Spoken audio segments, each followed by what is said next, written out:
Check, check, check, check.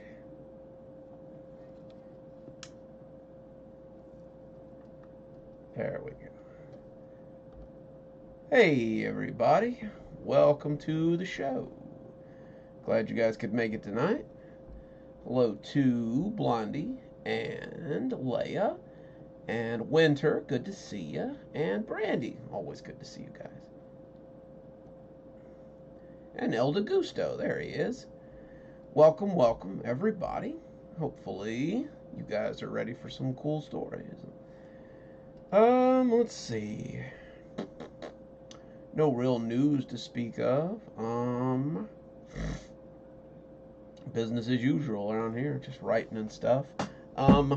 If you are a patron, I did change the $10 Patreon tier.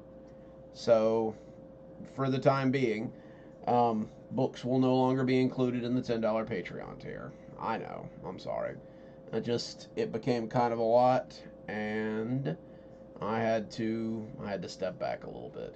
It may be something that we re-up in the future, but as I put in the message, it'll also probably lead to me putting out a lot more books because I won't have to think about how I'm going to do. I'm going to pay for shipping on so many books. Because I've got a few that I'd really like to put out, but it's just, I'm like, I can't afford to ship all of those books. Oof, that's better. Like I've got the first year of Dr. Winters ready to go. I've got another Stragview book ready to go. I've got a Richard T. Seraph book ready to go. I've got some stuff ready so that, we can have some more books. I just, I got to get them together, which I think that'll come pretty soon. Like, I've been doing a lot more book-related events, and whenever I tell people about Kashmir, they really seem to enjoy hearing about it. So, it would be nice to have a couple of Kashmir books to, like, put in front of them so that they can, get in touch with their Kashmir roots and love it as much as you guys do, because a lot of you guys really like Kashmir. So, yeah, for the time being, though, if you want books, I'm going to start carrying books again. So, hopefully, I will have a website up pretty soon that you can buy books from.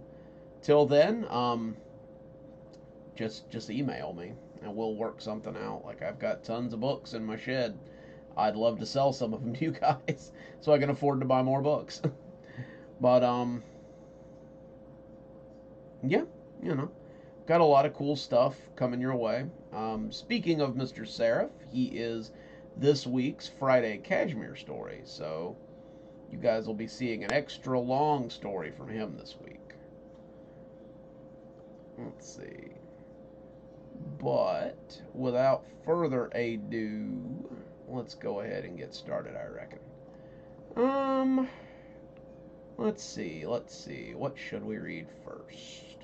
We've got 5 great stories, as usual. Let's see. This...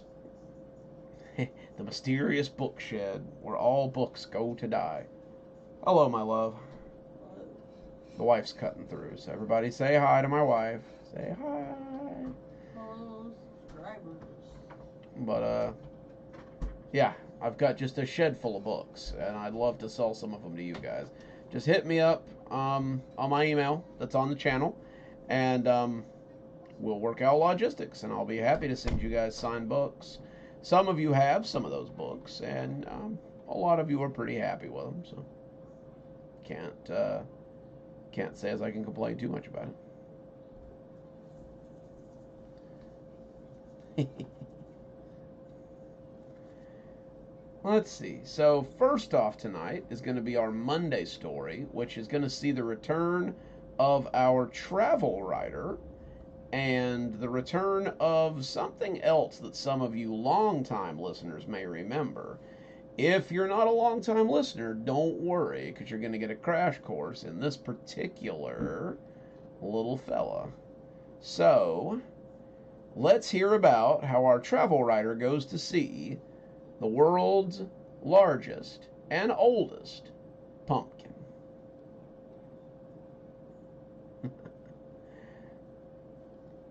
Oh, it might help if I pulled Audacity up, I suppose. We kind of gonna need that. Alright, let me get all this adjusted here. Okay. Let me do a test here. Stand by. Check, check, check.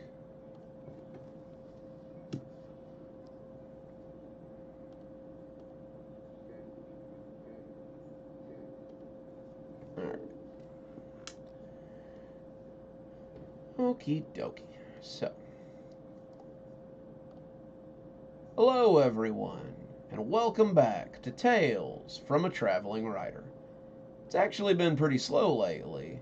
I've been making the circuit of farmers markets and fall fairs, getting pictures of fall foliage and picking apples before the cold can kill them. Truth be told, I'd rather be down in Florida, not freezing my ass off, but I suppose that everyone has to go through a little bit of discomfort from time to time. My agent hasn't had a lot of work for a guy who writes about spooky stuff lately, so I've been moonlighting as a regular old writer, talking about fall and taking in the sights.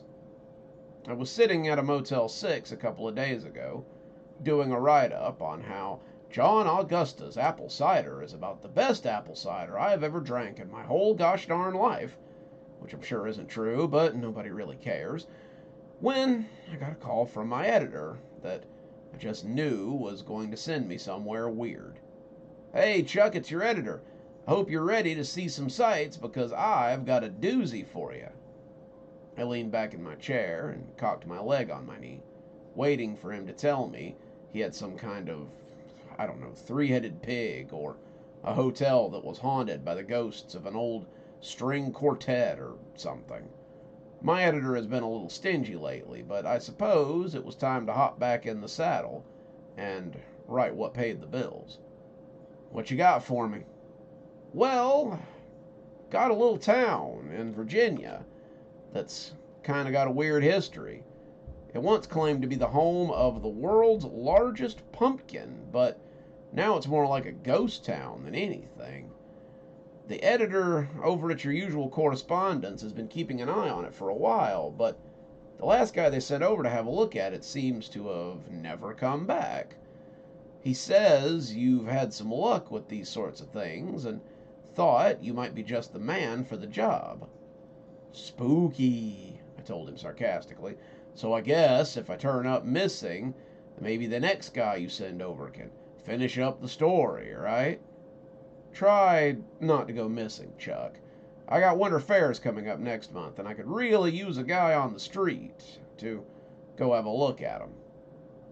I told him I'd do my best, and he sent me the details on the town in question. I could have got my write up from the stories he told me, but I would need to go out there and have a look if I wanted to get the pictures that the magazine wanted. So I took a bus. My funds are a little low right now, and as I settled in next to people who were sleeping or talking or just playing on their phone, I read up on the town I was heading to. I hoped none of them were catching any of this through osmosis because it would probably have led to some pretty interesting nightmares.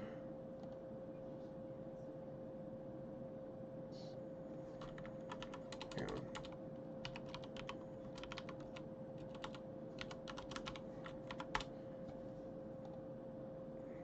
we go. Oh, hey, Cindy. We're glad you could make it. Christy, good to see ya. Wait a minute. That looks like Lou. Lou, good to see ya. And I think that's all the new faces right now. Everyone, if I haven't thanked you for coming in, it's very good to see you and good to have you join us.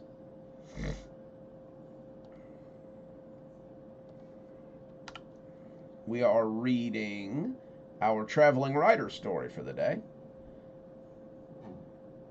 Well, it might be Steve, it might be Lou. I'm not sure. Your symbol is the one that Lou usually uses, so I'm just playing it by ear here. Welcome back, Leia.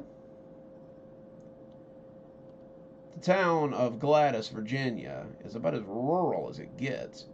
During its best years, it had about 7,500 people, and most of them were farmers or people working on the farms. There were over a dozen large farms in the area, and most of them dealt in livestock or vegetables. The town was small, one of those five stoplight kind of places, and at its best, it was little more than a gas stop on the way to somewhere else. As of right now, the town has no living residents that anyone knows of. It's been abandoned, and they say even the homeless people won't camp there. Main Street sits abandoned. The school has been locked up for about 2 generations, and it's all because of a town attraction known as the world's largest pumpkin. I saw a picture of the town during its heyday, and I couldn't believe they lived in the shadow of something that large. The pumpkin was, well, it was massive, easily 7 stories tall and at least half as wide. The picture showed it sitting in a farmer's field, blooming over everything like some kind of old god.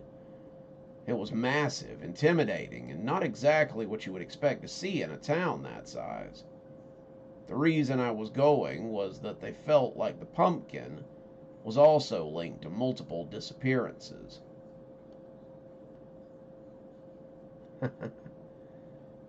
Gotta say it all. It's like a tribe named Quest or a pimp named Slickback.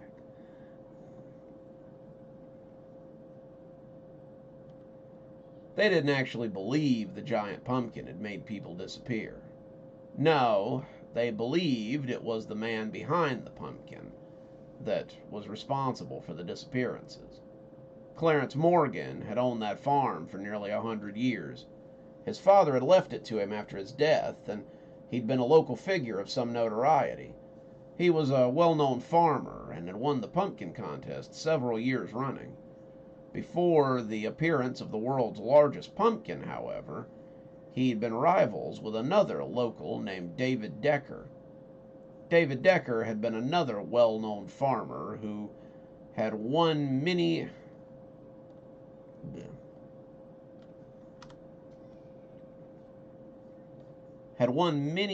agricultural contests. Let's try that one again.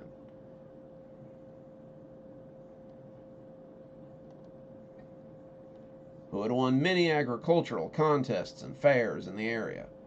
Not long before Clarence had won his first pumpkin contest, David Decker went missing under some pretty mysterious circumstances. His wife said that she had woken up to discover he was missing.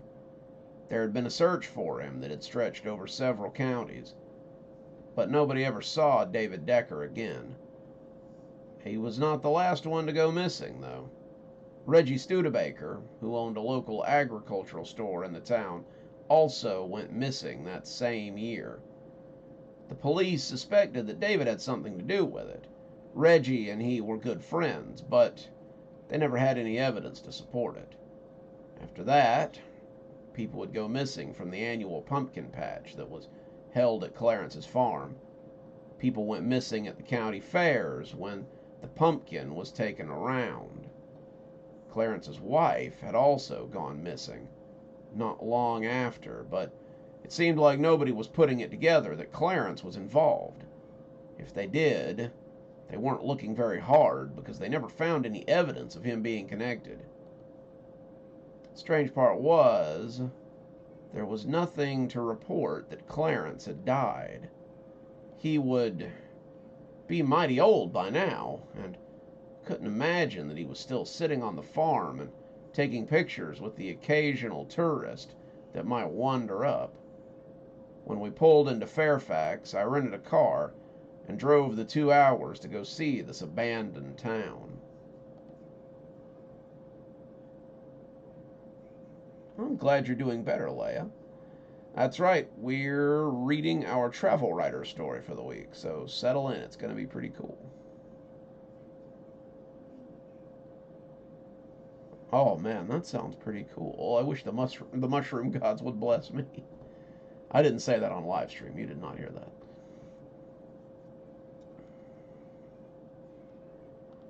The country was, let's try that again. The countryside was pretty, as countrysides are usually wont to be. It almost seemed like somewhere there was a rule that if your countryside is going to be rural, then it needs to be picturesque. There have to be cows happily grazing out in a field, or corn growing amongst a small army of scarecrows, or a barn with something inspirational or goofy written on it.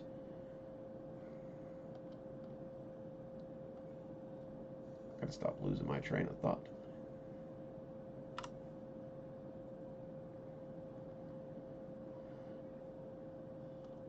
I like to imagine there's some kind of council that has to approve these things, but honestly, it's probably just poor farmers. I know if I lived out in a place like this, I'd probably get bored enough to spray paint some different scene from the movie Shrek on the side of my barn, too. But it didn't really distract me as much as I was hoping it would while I drove to Gladys. The report said that different. Okay.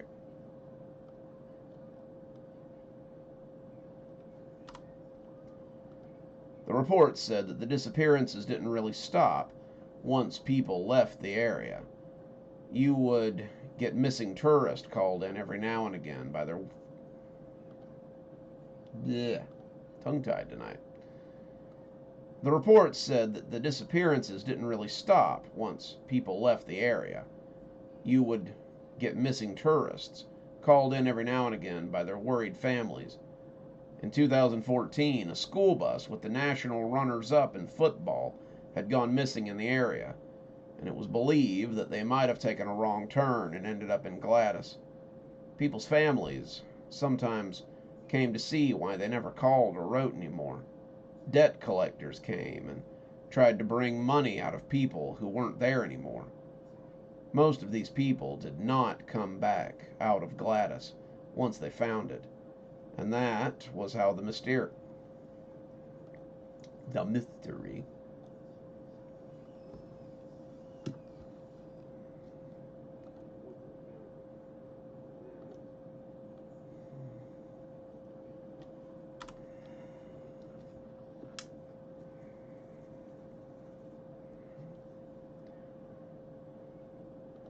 And that was how the mystery had taken off.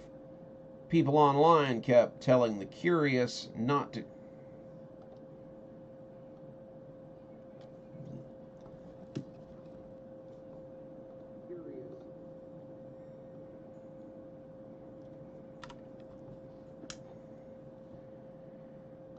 Curious not to go to Gladys. They told them there was something weird going on there, and that if they went there, they should be prepared to never come out again. Some of them listened, some of them didn't. Most of them had joined the ranks of the missing and presumed dead. Somebody had said the cops didn't even go to Gladys anymore. If a report said that someone went missing in the area, they just sent their condolences and threw the files in the trash can. I don't know if I believe that, but it certainly makes a good story. Give me just a second, guys. I'll be right back. Let me get somebody to turn the TV down. I'm getting some bleed over.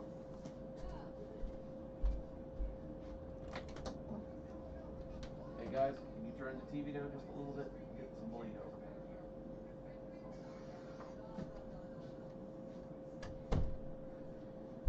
over. Okay, back to it.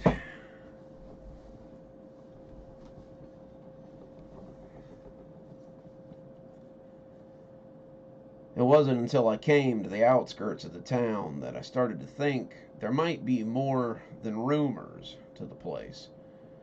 The farms that surrounded Gladys are abandoned, but not really the way you'd think.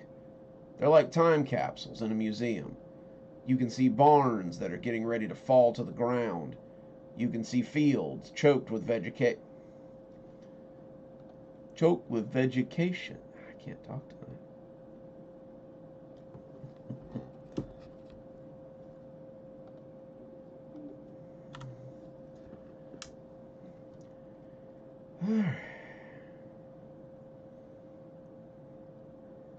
You can see fields choked with vegetation, going to riot.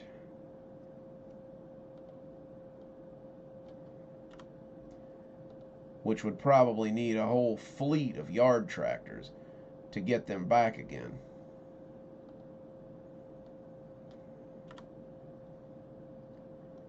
It's not a gradual thing. Yeah. The streets are cracked and pitted as if no one has done yard work. The streets are cracked and pitted as if no one has done road work in a long time. It's not a gradual thing. There's a spot right by the sign that says you're entering the town where the road just kind of turns to shit. It's abrupt, just like everything else around here. And I was a little worried about what I might find when I finally rolled into town. I made a mental note to tell him that this should have been his Halloween piece. The town isn't just spooky, it's haunted. None of the windows are broken. None of the street lamps are destroyed. There's no graffiti on the walls. There's no garbage just lying around. The place looks like you could start a town here tomorrow, but nobody would show up to live there willingly. The place feels like you're being watched, no matter where you are. It's very spooky, and as I rolled up the main street, I could see cars that had just been abandoned outside of storefronts. There were doors that were still open, just waiting for customers to come in. At the diner, I could see that it had simply been left. Food on the table. Bah, that's out of order.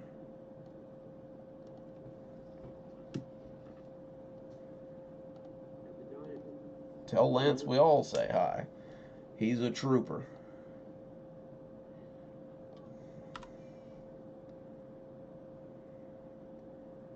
At the diner, I could see that it simply has food left on the table by diners who discovered they had somewhere else to be. Reggie's Veggies was still there, the whole place looking like a toothless mouth just waiting to chomp. The whole place was so unsettling that I couldn't imagine what it would have felt like to live here with that giant pumpkin looming over everything. It didn't take a lot to find the farm, and I was surprised to find that it was still there. Not just there, it was intact. The town and the farms around it had a run-down look, the look of a place that's ready to sink back into the earth. Clarence Morgan's farm looked as if someone was still taking care of it. The lawn was cut, the lights were on, and there was still a sign out front that invited people to come meet the world's largest pumpkin. Someone had worked. Hang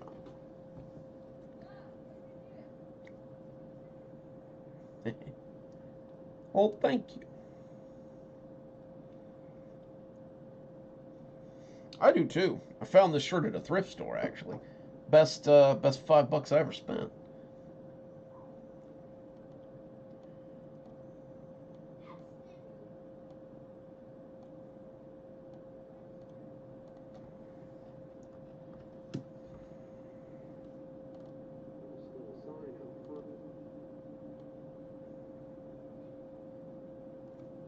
Okay.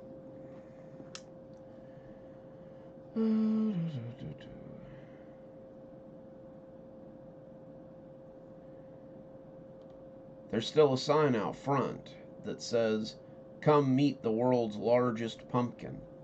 Someone had marked out the word largest, however, and instead put oldest in its place. I wondered what that was about, and it took everything I had to open the door and climb out into the dank air of Gladys, Virginia. I wanted to drive away, to get my pictures from the safety of my vehicle.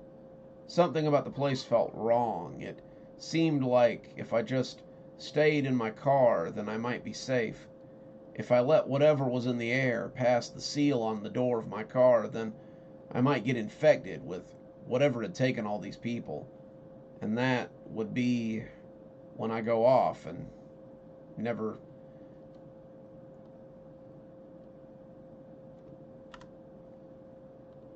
come back again. I reminded myself that if I didn't get decent pictures, then I could kiss my paycheck goodbye. And I got out of the car and walked towards the stand that invited me to come see the world's oldest pumpkin. They weren't kidding. The pumpkin in the case was a real Methuselah of a gourd. It was about the size of a tomato, its skin bruised looking as if hunkered in that glass box. It looked ready to fall to pieces if even a puff of air should come in to touch it, but it was the strangest thing. I felt moved to touch it. The closer I got to the case, the more I could hear something in my head. It was a wheedling little voice that told me to come and break the glass and just take it. It told me how I could have my own 70-story tall pumpkin. It told me how I could live forever, how it could help me do anything I wanted. It was a sly voice, a voice like the one Eve had heard when she ate the apple, and I felt almost powerless to stop myself. When a wrinkled old hand caught me around the wrist as I reached out to open the case, it was almost a relief. The owner of the hand was no less impressively old than the pumpkin. He was hunched, a shrunken man who would probably have once been very tall and very strong. He wore overalls and a straw hat, his cuffs revealing pale and shrunken feet. He looked horrified, as if he had looked away for only a second, and now something terrible was about to happen. And as he led me away from the pumpkin, I heard that voice telling me to push the old man down and take it. He was an old man, after all, and what did it matter? I could take the pumpkin and live forever, and this old man couldn't stop me if I wanted it.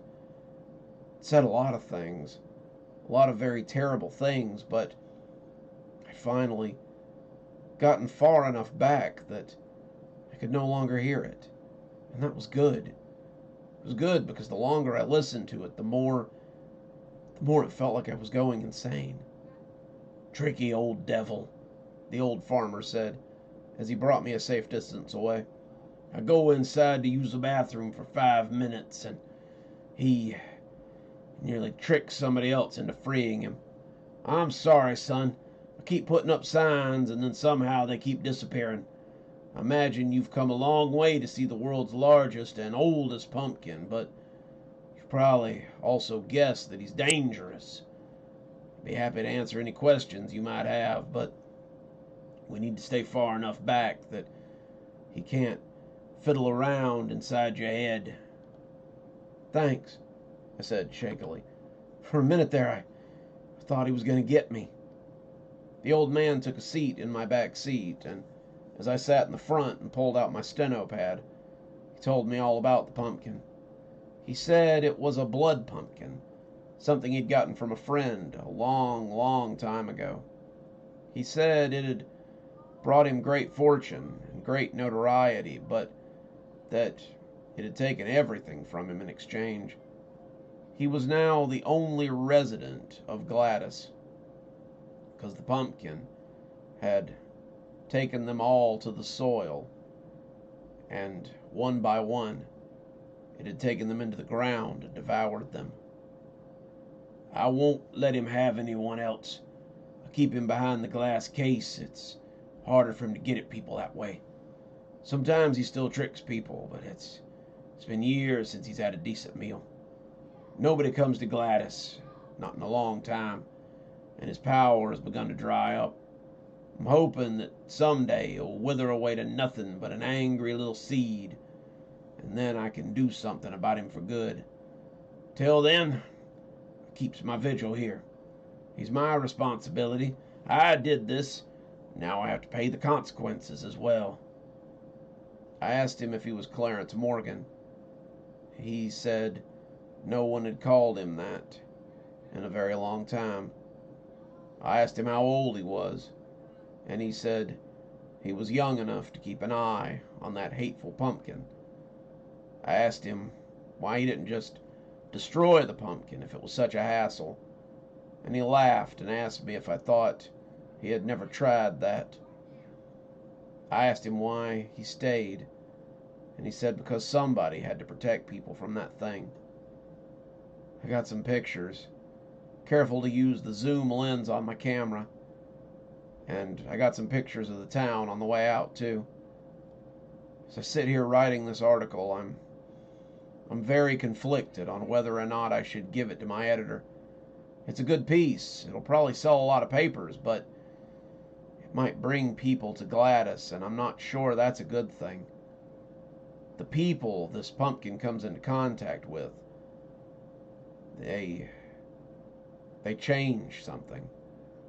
The more people that come, the more chances there is that he can get a hold of them and get them to do his bidding. Clarence Morgan is an old man now.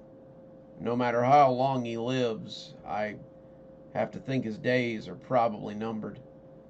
He's been through a lot, and I wonder if he could hold somebody off who was bound and determined that they were going to get their hands on that pumpkin.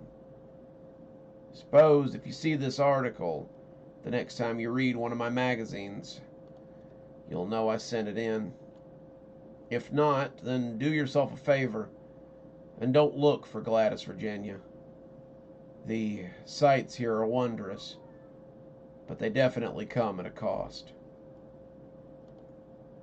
And there you go. That is your first story of the night. It is our traveling writer who has gone to see the world's oldest and largest pumpkin. Ooh. Osiris, good to see you, man.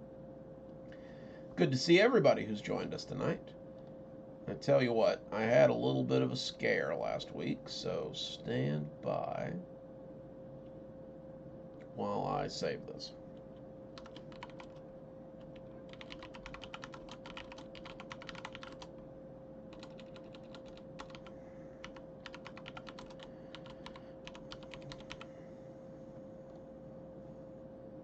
Those of you who have watched the show for a while will remember that that is the blood pumpkin from one of our Halloween episodes.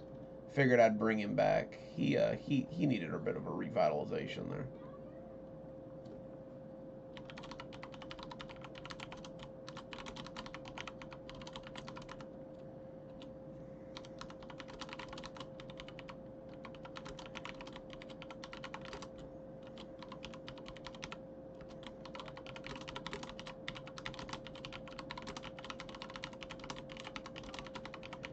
Yeah, no. I had a bit of a scare last week. I had just kind of left all my files up, figuring I'd get to them the next day, and then my then the power went out in the middle of the night, and I nearly had a heart attack because I was like, oh no, I've lost everything.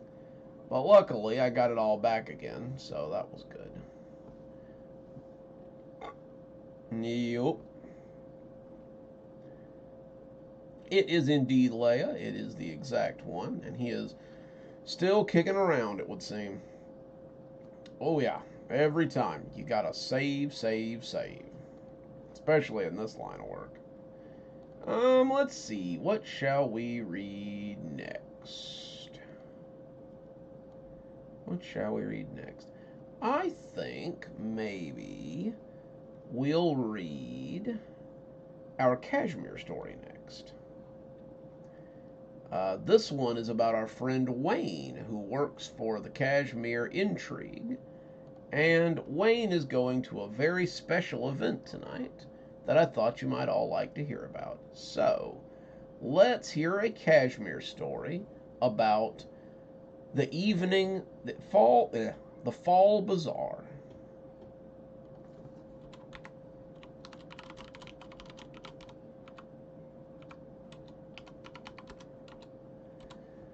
Oh yeah. All right.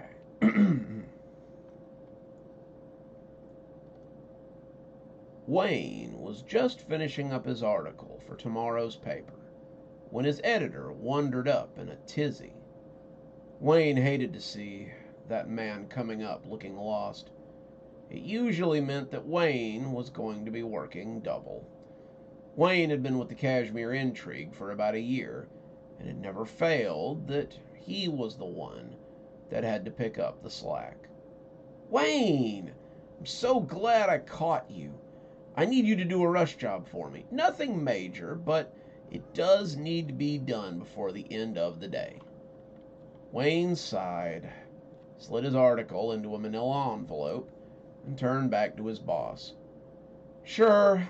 What is it exactly you need?" "Well, there's an event happening this evening called the Fall Market. We don't know what it is, but we figured we might as well send a correspondent out to have a look. Do you think you can manage it? It's probably like an hour's worth of work, and we'll pay you overtime for it."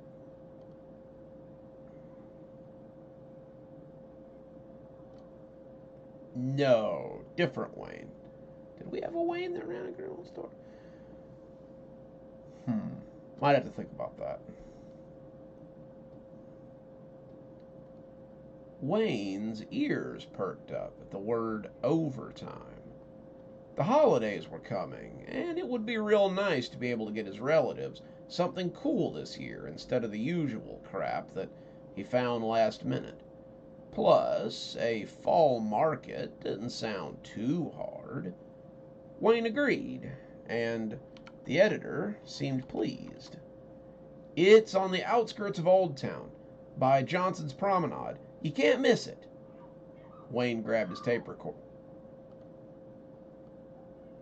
My goodness. "Hey, Branny. Good to see you, bestie." "Well, thanks. We could use all the good vibes we could get." Wayne grabbed his tape recorder, his steno pad, and his phone and headed in that direction. He'd give it an hour, maybe do a little buying, and then head to the house for a couple of hours of overtime, the richer. Who knew, maybe the boss would make a habit of this, and he could collect a few more of these to really round out some decent overtime hours. Wayne decided to walk to the market. He'd walk to work that day, after all, so it was either take an Uber or get to steppin'. Kashmir wasn't very big when you came down to it, so the prospect of walking really wasn't something that put him off.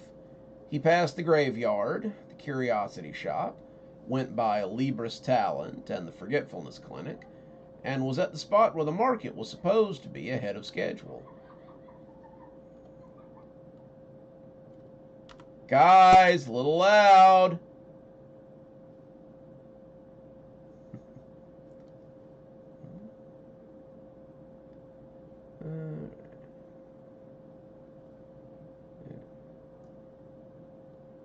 He was actually about 30 minutes early. It wasn't even supposed to start. If I could read things. He actually had about 30 minutes to spare before it was supposed to open. But Wayne squinted at it as he tried to figure out what sort of market was going on here.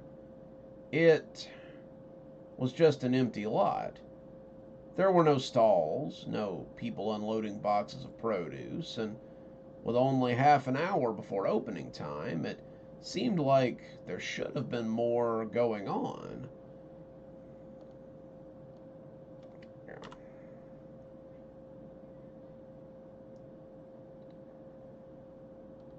In reality, the only person there besides Wayne was that weird guy who walked around and asked people who he was.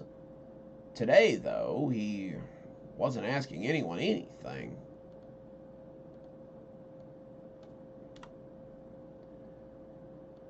Today, he was sitting in the middle of the lot and crying like someone had stolen his puppy.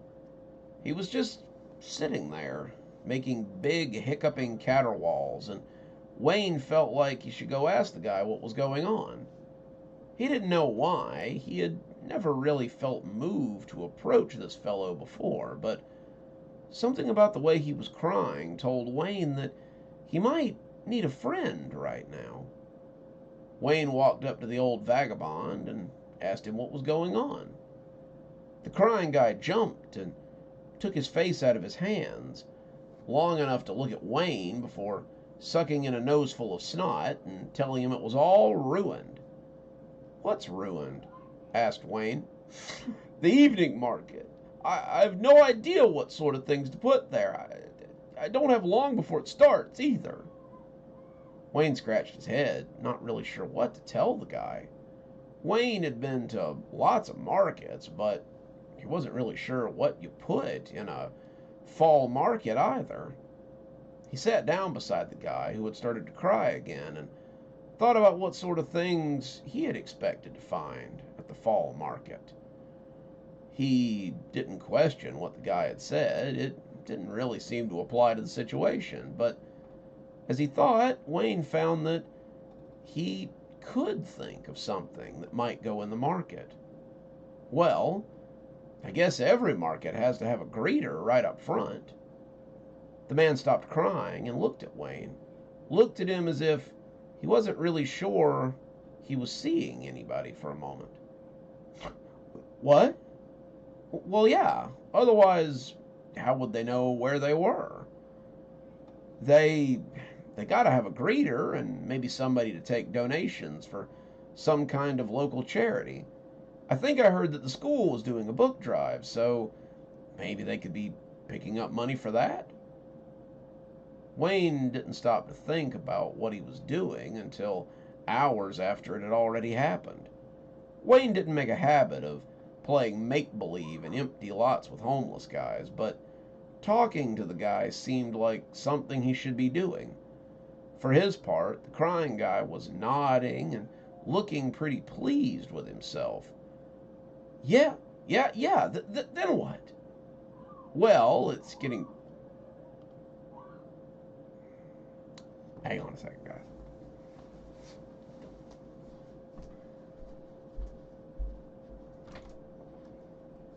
Guys, come on. It's a lot of bleed over.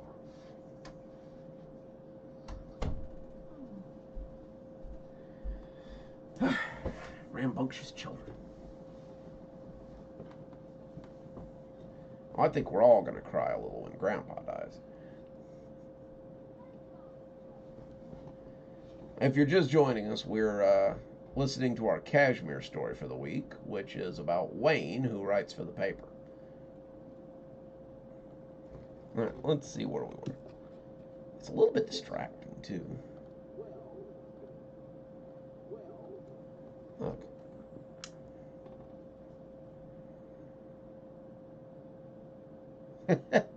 I'd say so, yeah.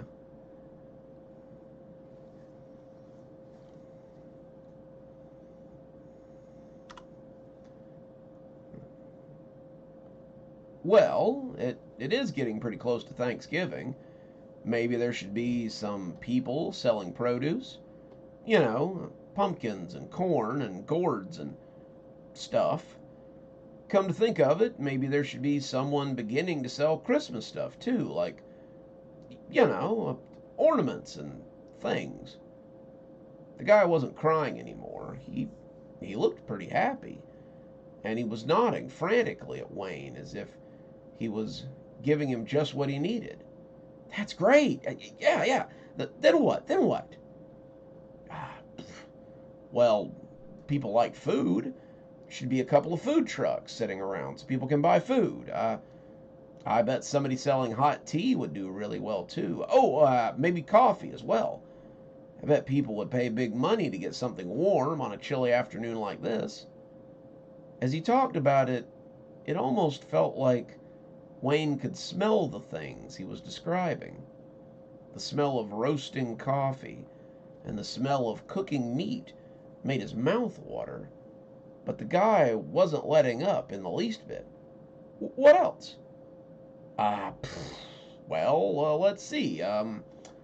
Maybe a local artisan who's making handmade crafts or something. Ooh, Wayne said as he snapped his fingers. Maybe a band, entertainment. Maybe the school theater department is putting on a production or something. They might be singing Christmas carols or doing some kind of show tunes or something. Maybe there's some kind of thing going on with the organizers, like I don't know, a turkey hunt, or they're looking for items to make a Thanksgiving headdress or something. People usually like something to do while they're looking around and shopping. Makes them feel involved in something like this. The guy was clapping his hands now, the joy apparent on his face. I love it! Sounds so festive, so well organized, so overflowing with community spirit.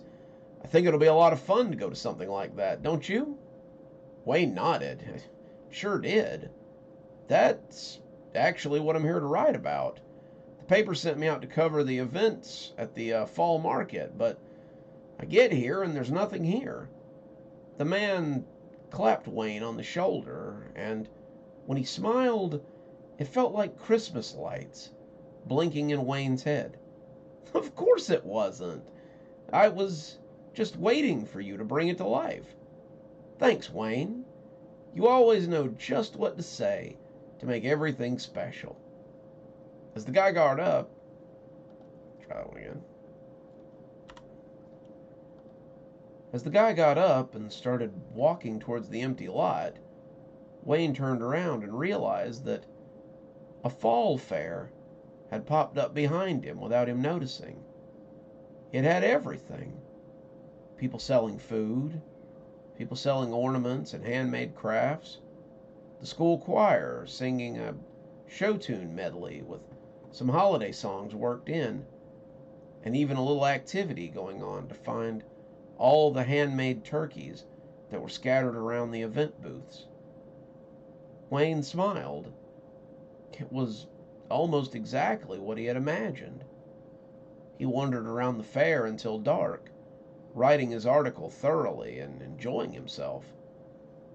It wasn't until he was walking home, a caramel apple in one hand and a hot coffee in the other, that he thought about what had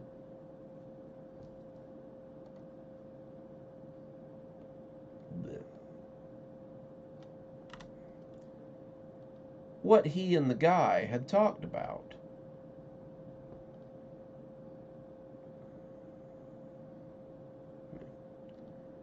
Wayne considered for a moment that all of this was something he had helped create, but he shrugged it off as mere coincidence. After all, when you got down to it, Wayne wasn't really that creative. Hey, hey! Good to see you, Blessed. Alrighty, that's our Kashmir story this week. Looks like Wayne might be a little more savvy than he thought he was. Let me go ahead and save this one. I am aghast to report that I actually wrote that about 5 minutes before showtime. So if you didn't like it, I'm very sorry. I realized almost too late that I did not have a Kashmir story this week.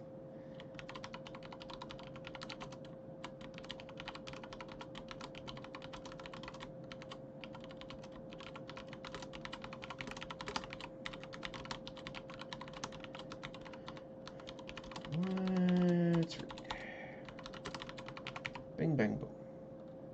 There we go.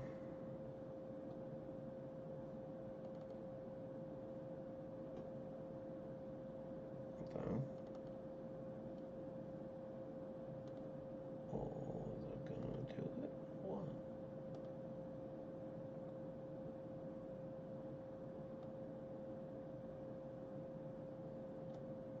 That's weird.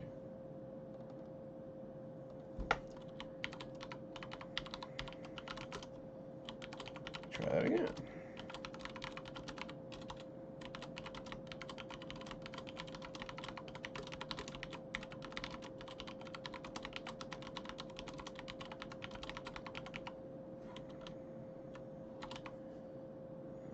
Save. Export. There we go. Okay.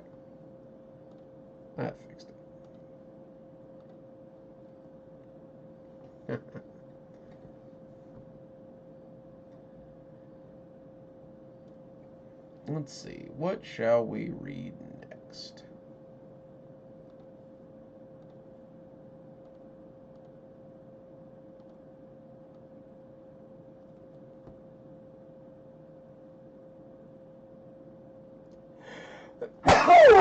Thank you, Blondie. I thought it came out pretty good too, considering it kind of came together all of a sudden. He is an interesting fellow, for definite. Okay, oh, I guess we're having to go to the other side of things here. Let's go ahead and get our Friday story, which is going to be a Richard T. Seraph story.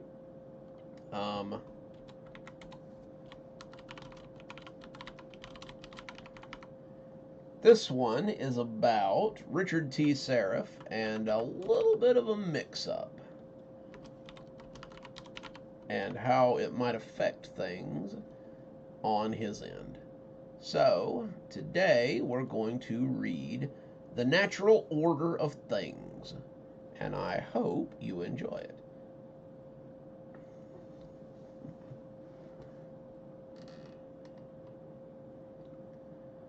Let's see.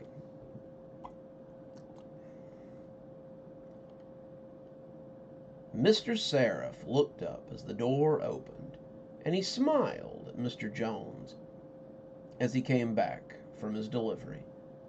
"I trust everything went according to plan."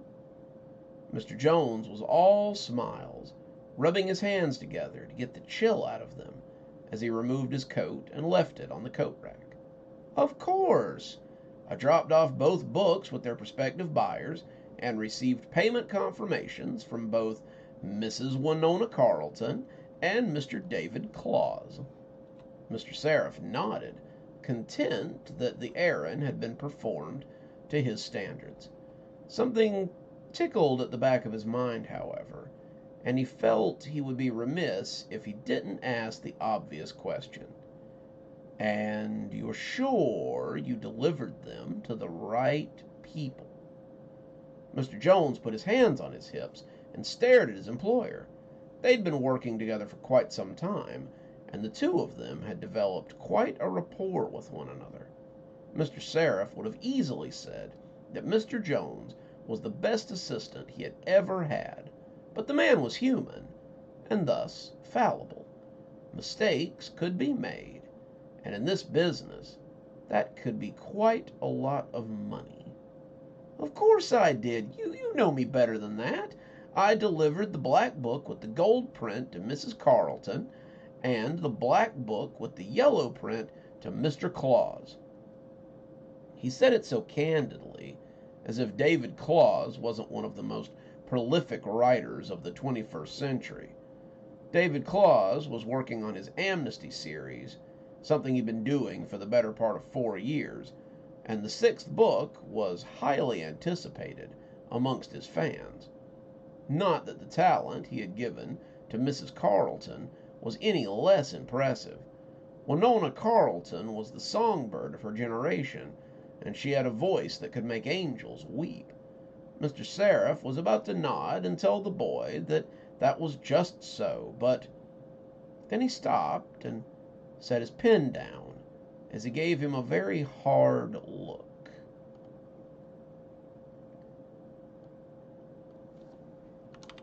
That's going to bug me.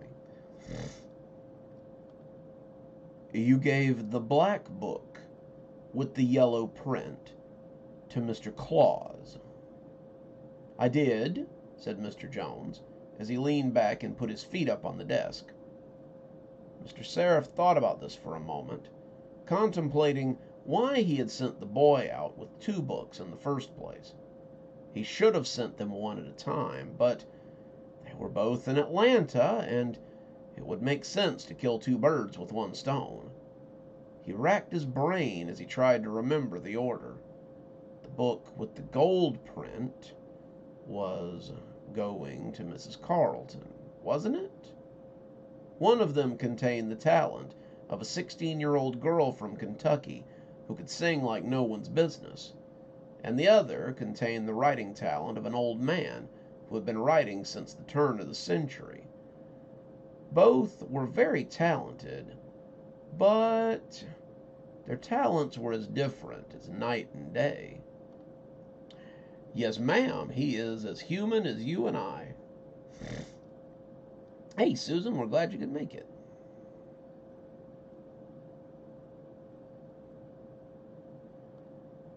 Mr. Jones, you gave the talent from the book with the gold print to Mrs. Carleton.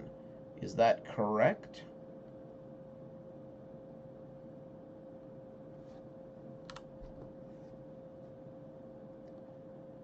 Lucifer had been playing on his phone, a nasty habit, in Mr. Seraph's opinion, and he looked up a little startled when the old man asked him to elaborate. Yeah, just like you told me to. Black book, gold print to Mrs. Carleton, and black book, yellow print to be given to Mr. Claus. Mr. Seraph was possessed of a very pale complexion, but as he realized what his assistant had done, it slipped into something decidedly less than healthy. He reached for the phone and dialed the number for David Claus as quickly as he could, praying that he might not be too late. The phone buzzed once, twice, 3 times, and when it was picked up on the 4th ring, Mr. Seraph breathed a sigh of relief. It lasted right up until Mr. David Claus, the man who was supposed to finish his amnesty series and make so many people, including Mr. Seraph, very happy, began to speak to him in an abnormally sing-songy voice.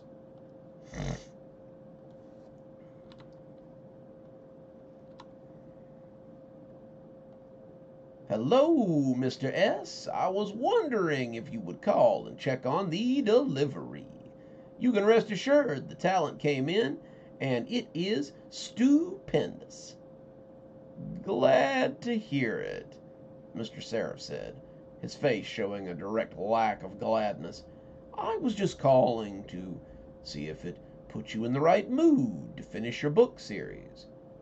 My book series? No, not really. It's the funniest thing, but all I feel like doing is singing. I was thinking I might actually record a little bit of it, maybe try my hand at some songwriting. I know I should be working on the finale, but all I really want to do is sing my heart out. Mr. Seraph looked over at his assistant with a glare that could turn butter. I see. Well, I trust you are happy with the talent you bought, and will be sure to get back with us if you need more. You got it, Daddy-O. You're always the one I go to when I need a pick-me-up. Mr. Seraph put down the phone and looked over at Mr. Jones, who was sweating bullets at the desk beside him. Would you like to explain to me why David Claus is suddenly so full of musical talent, Mr. Jones?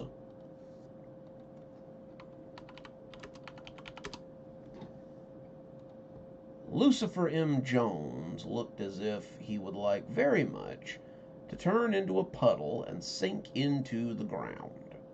But you said— I'm very aware of what I said, Mr. Jones. I told you which book went where, and you decided not to listen. Luckily, Mr. Claus is very happy with his newfound musical talent. Let us hope that Miss Carleton is equally as enamored with her newfound writing ability. If she isn't, then I will be taking $3.5 million out of your paycheck. Mr. Seraph picked up the phone as he attempted to call Mrs. Carleton. Lucifer Jones tried to make himself small, as he hoped he hadn't messed everything up too badly. In a business like this, reputation and quality was everything. Oh, I If you're just joining us, we are reading our Richard T. Seraph story for the week, of which Mr. Jones mixes up some talent. So you're in at a good time, so have a seat.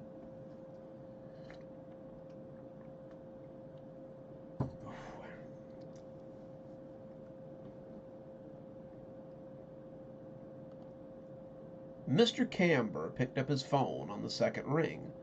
The number was familiar, and he'd been expecting a call from her. "Winona, how are you? You ready to get started on that next?" He quieted down as she began to speak, his eyebrows going up as he listened to something he didn't necessarily like. She had really gone off her rocker this time. When she'd called him a few days ago and said she wanted to... Bleh.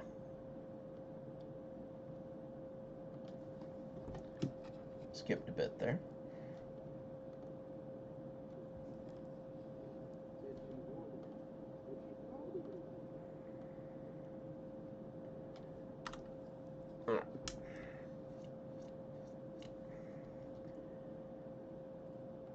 When she had called him a few years ago and said that she wanted her own rock opera like Queen had had, he had nodded and told her to go for it. When she said she wanted to do something a little jazzy and bluesy in honor of her mother, he had told her to go for it. When she had informed him that she was going to shave her head and do something with a tribal beat, then he had told her to go for it, but had secretly believed that her reputation might not survive something like that. Now, however, she was not talking about some new and interesting way of establishing herself in the music world. Now, she was talking about writing a book, of all things. "Winona, baby, what are you going on about? You don't write books, girl. You write songs, and damn good ones at that. I thought you were finally going to put an end to this Petty album that you keep talking about. You had shown me some ideas for the last song, and I thought they were getting ready to..." He shut up as she started talking again. And boy, was she talking fast. She was spilling out all these new ideas, but all of it sounded a little dangerous to him. She had never had ideas like this. This was so far outside her wheelhouse, it might as well be on a different ship. This was a great way to get sidetracked, and Winona Carleton, one of the last great blues singers of her time, could not afford to get sidetracked. Okay, I tell you what, why don't you go ahead and send me those test pages for this memoirs you're writing, and I'll see what the guys in publishing think about it. I'll have to go find someone to edit it, 'cause, as you know, this is a talent agency and not a publishing house. Okay, can't wait to see it. You get back with me, girl. All right, cheers. Mr. Cambers hung up and shook his head. A book. A goddamn book from the Queen of Soul. Wonders never ceased. Hey, Shanti, we're glad you could make it. We're back on today with quite the surprise. Singer-songwriter Winona Carleton is preparing to add writer to her list of achievements. She's here to promote her new book, Treble's Clef, which promises to be the autobiography of the year. Miss Carleton, welcome. On the TV, Savannah Guthrie was interviewing the tall black woman with the straight hair that Lucifer had given the book to, which had started this whole fiasco. She had taken the book, and instead of writing another hit song for her new album, she had written a memoirs of her life. Lucifer was certain that her editor didn't know what to make of it, but it had all worked out for her, he supposed. Her book was now on the New York Times bestseller, and she was pleased with the outcome.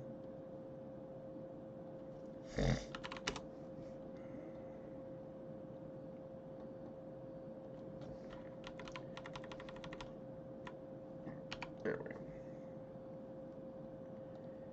Not right away, of course. When Mr. Seraph had finally gotten in touch with her, she had already read the book and was working on one of her own. Over the clicks of her keyboard, she had some very colorful language for Mr. Seraph and his slipshod methods of getting people the talent they wanted.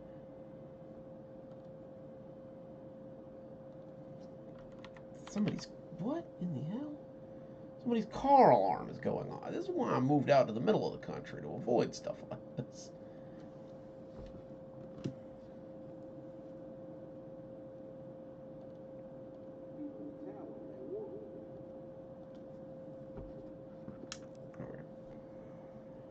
Okay. She had told him that she would expect a full refund, that she would never order from him again. But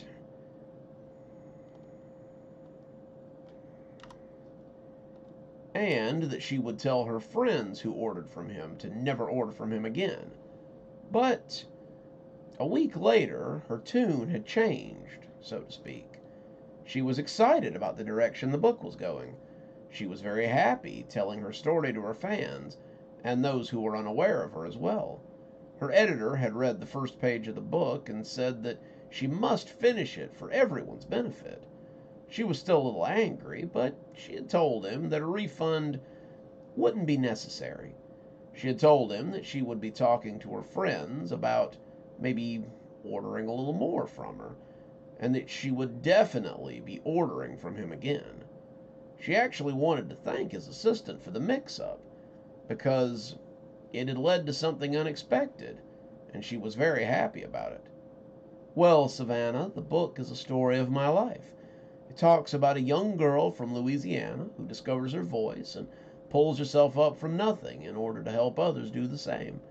It talks about my charity work and the work I've done with other young songwriters who might wish to rise above their means. It talks about my mother, who some of you know was a blues singer as well, before I was born, though. It talks about her struggles and the struggles of her mother, who was also a singer, though she probably would not have considered herself one. It talks about the paths that have brought me here today, and how I'm lucky to be able to ply my craft out in the open, as so many others were unable to do. The audience applauded, but Mr. Seraph muted the TV and turned his scowl on his assistant once again.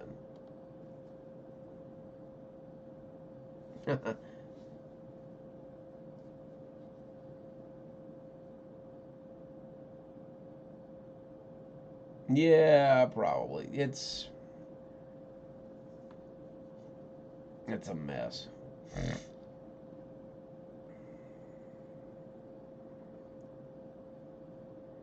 Okay, where were we? Do you even grasp how lucky you are? Only every day of my life, Mr. Jones said with a smile. If it wasn't for you, I'd probably still be selling my wares in that filthy alley where you found me. You make jokes, but this could have very easily ruined us. Mr. Jones rolled his eyes at the older man. Boss, you have enough talent in the back room to create and bankrupt several small countries. I doubt that either of the amounts you received from those two would have been more than an inconvenience if they had needed to go back. Mr. Seraph ground his teeth, and it sounded like gravel rolling around at the bottom of a well. It isn't about the money. Reputation is everything in this business. Without reputation, we can kiss our comfortable living situation goodbye. I trust you like wearing suits and eating a steak dinner every now and again.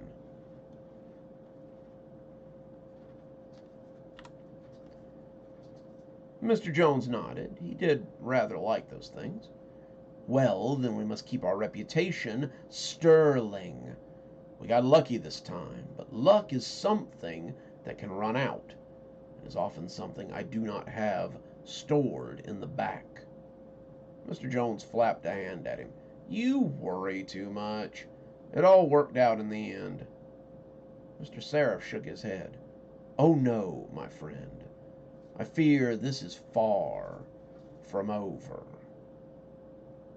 Mrs. Charlotte looked at the phone as it buzzed on her desk and smiled.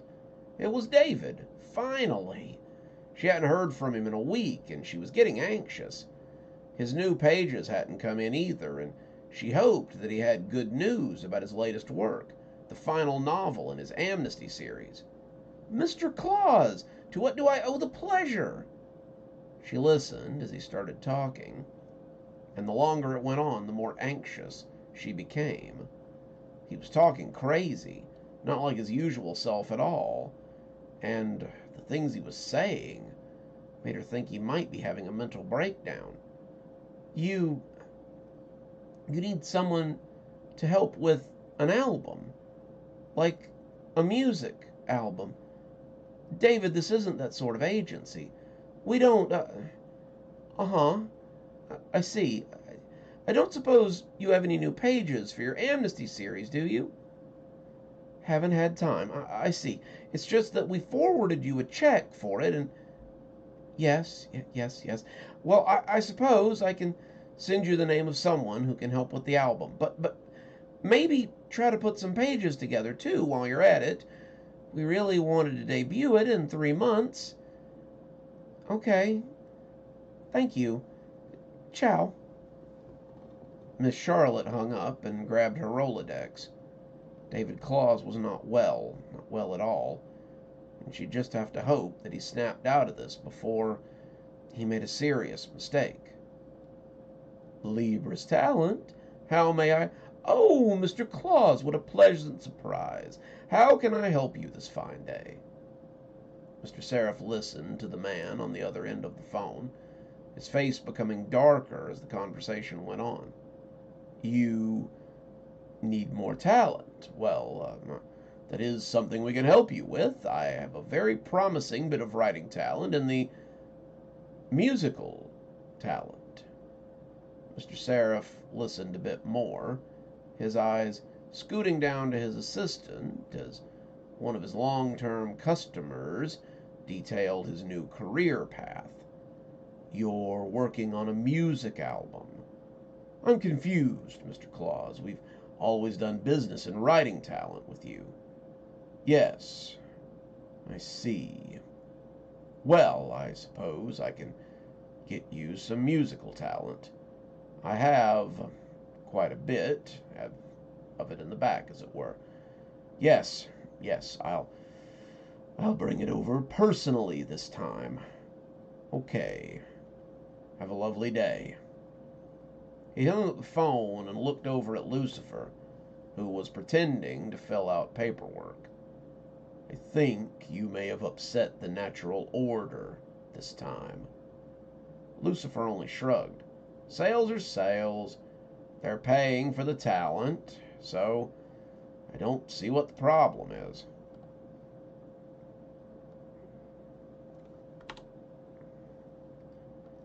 Mr. If I could talk.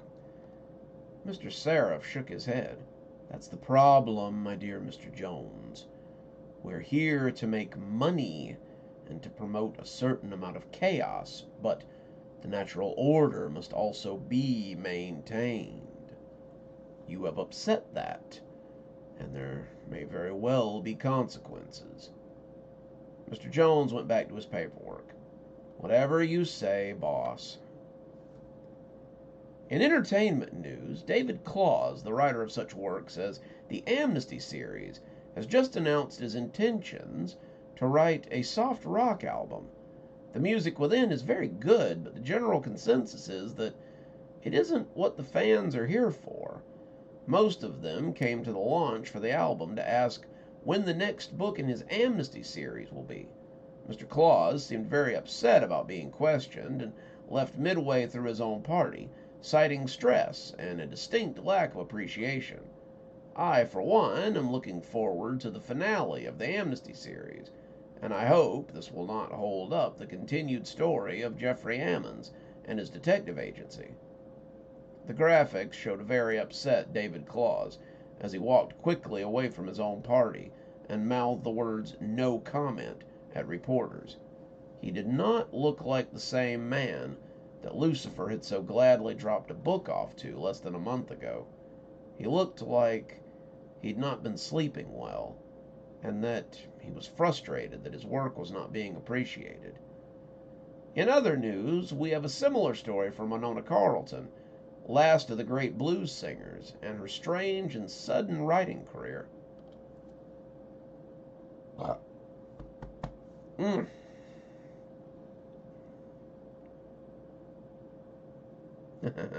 Well, he's in Kashmir right now, El DeGusto, so you'll just have to go find him. If you're just joining us, we are reading our Richard T. Seraph story, and it's proving to be a long one, so I hope you guys are enjoying yourself.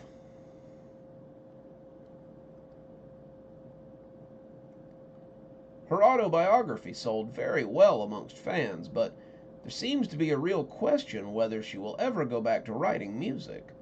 When asked, she told reporters from Entertainment Tonight that she simply did not feel moved to write music the way she used to. She's talked about writing a slice of life series about a jazz singer, and the fans have begun to question whether she will ever return to the stage in the capacity that they love. Very strange, wouldn't you say, Kent? It is quite strange, Dan. It's not uncommon for artists to have a midlife crisis or to simply find a new hobby, but the sudden shift in creative outlet is most unusual for two highly established giants of their genre. I gotta get more, David was saying from the top of his desk. Mr. Seraph came down personally to speak with him after a rather alarming phone call from the man in the wee hours of the morning.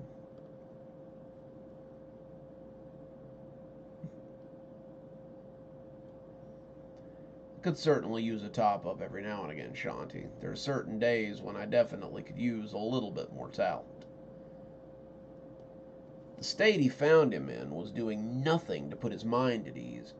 The man looked ragged, his hair long, his clothes looked dirty, and he was not the well-put-together man who often smiled from the back of his novels. He was circling the drain, and it was something that Mr. Seraph had seen before. More? Yeah, I need more talent. I just need to put out another album. Then they'll see how brilliant it all is. They'll see that I'm not having a midlife crisis. I'm making something great, and then they'll have to respect me. Mr. Seraph took a seat in the chair David had set out for guests and gave the man a pitying look. Mr. Claus, let me be frank. You need to go back to writing books. Your fans are not here for music, no matter how well written it is. You have a great amount of talent, most of it purchased from me, but your skills do not lie in song. You need to face facts that no one is interested in your music, and just go back to the series that's been paying your bills for the last 2 decades. David started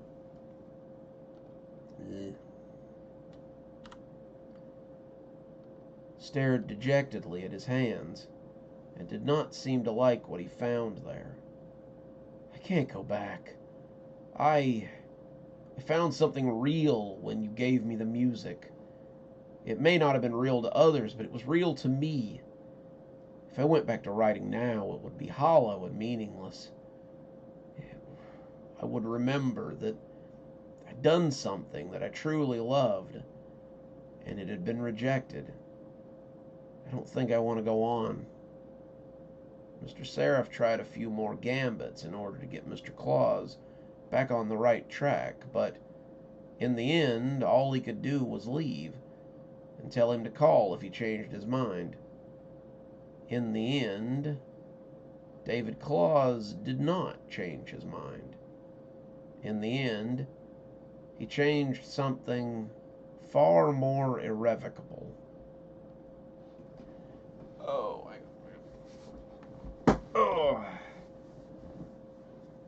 I don't know. I think I'd like to have some music talent, honestly, to go along with my writing talent.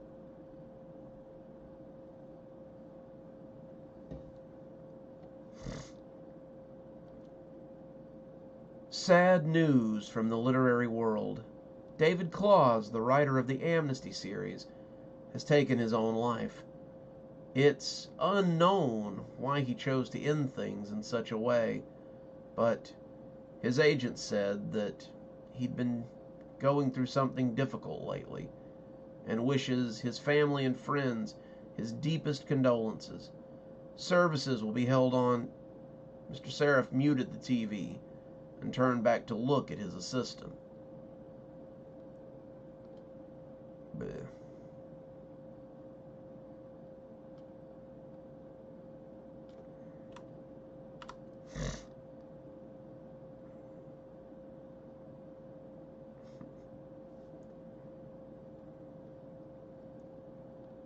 Mr. Jones was looking at the screen with something that might have been real unease. Mr. Seraph could tell that he was already questioning whether it had been him who actually killed that man. Sometimes, when you were in this line of work, questions like that arose, but the answers were rarely ever anything you actually wanted to hear. Mrs. Carleton has already called to get more musical talent, and I had to give her next batch on the house. Unlike Mr. Claus, she realized the error of her ways and has decided to put things to right. Something Mr. Claus will never be allowed to do, it would seem. Lucifer looked uncomfortable, clearly figuring this would be the end of his time at Libris Talent. You couldn't just go around making mistakes that led to a valuable client's death without facing some sort of repercussions. In our line of work, Mr. Jones, it is best to keep things in order. When the natural order is disturbed, things like this sometimes happen. When you introduce new and undiscovered elements into someone's life, sometimes it changes them irrevocably. You would do well to remember that the next time I send you out on a job. Lucifer looked up, hopefully. Does that mean you're not sending me away? Mr. Seraph smiled and shook his head. You're far too valuable an asset to send away for what was an honest mistake. I tell you this so that you will know to be more careful in the future. Let Mr. Claus act as a lesson to you. Next time you make a delivery, make sure it's the right talent for the right person. The two of them sat in silence as Lucifer thought about the natural order of things in such an unnatural business as this. And there you go. That is your Lucifer T. Jones story for the week.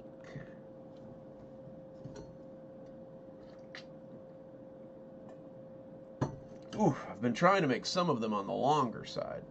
I know you guys like your long stories.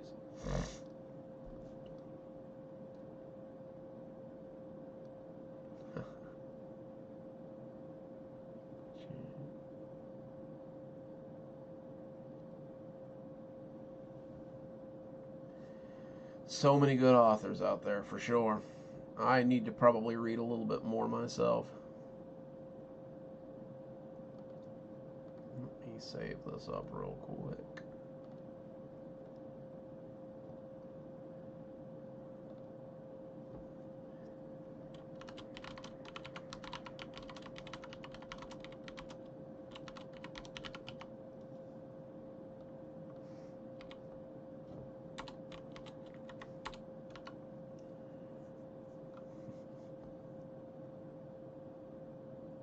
Oh, well, he seems to have forgiven him at least.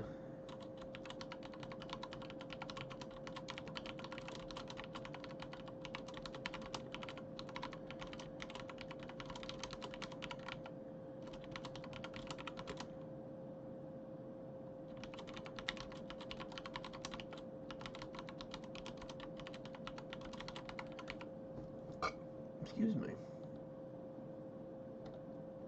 Alrighty.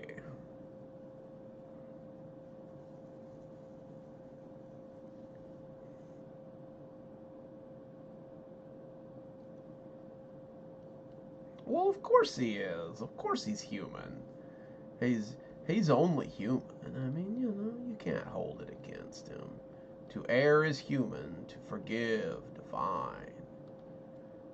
Speaking of, though, let's read some short stories. This one's going to be our Tuesday story, and it's about a lobster fisherman who pulls up a little more than he bargained for. It's called Lobster Pots, and I hope you guys like it. My Uncle Gary is a lobsterman off the coast of Maine. Such work is pretty noble for a native of Maine, but the story isn't really about catching lobsters. It's about what Uncle Gary caught and how it haunted him.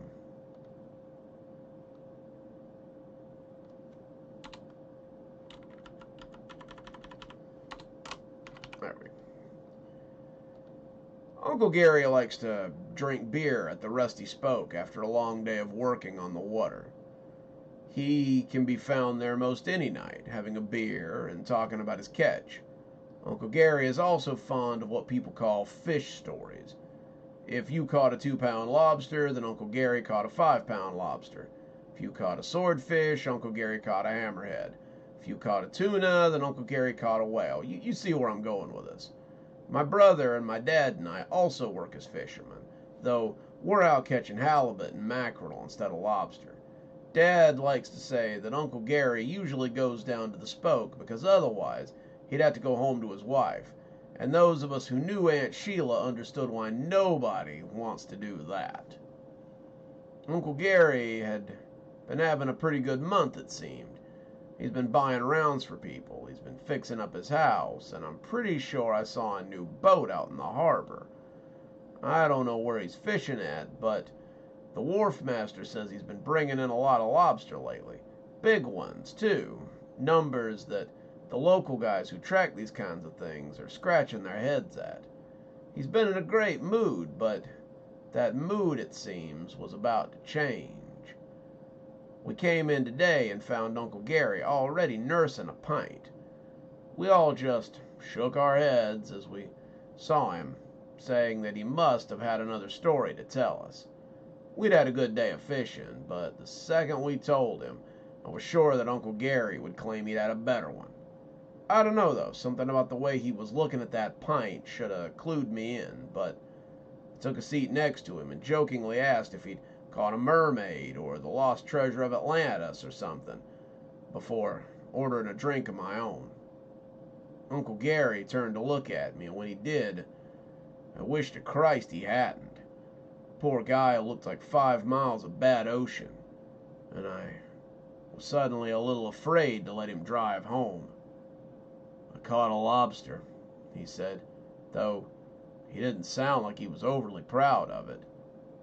A lobster? Dad said. Just one? You sure it wasn't like the Loch Ness Monster or a whale or... But when Uncle Gary turned to look at him, Dad stopped talking. Uncle Gary looked haunted, like whatever he had pulled out of the ocean was right out of H.P. Lovecraft or something. I pulled up a lobster that I shouldn't have, he said. I pulled him up a couple of weeks ago, and he's the only lobster I've caught since. As he spoke, I thought I actually remembered this lobster he was talking about. Uncle Gary had come in 2 weeks ago, talking about how we had found this weird lobster in his trap off a Crack Claw Point. He was huge, his shell all black, his little eyes were red as coals, he told us over beers. He said that he had hauled him up, and one look at him was enough to tell him that he couldn't eat him. This was a rare sort of lobster, the kind you only see once in a lifetime, and he was going to throw him back and keep the story as his only trophy. We'd all scoffed and thought Gary was losing his mind. Who throws back a lobster like that? If you keep catching him, then why don't you sell him or something? My brother asked as he pulled his own pint and started drinking.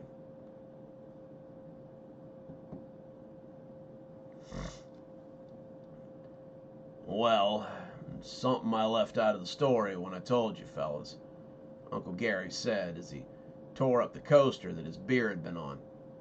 First time I caught that lobster, he talked to me.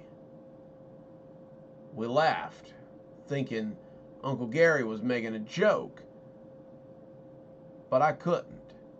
One look at the old guy was enough to tell me that he was absolutely serious.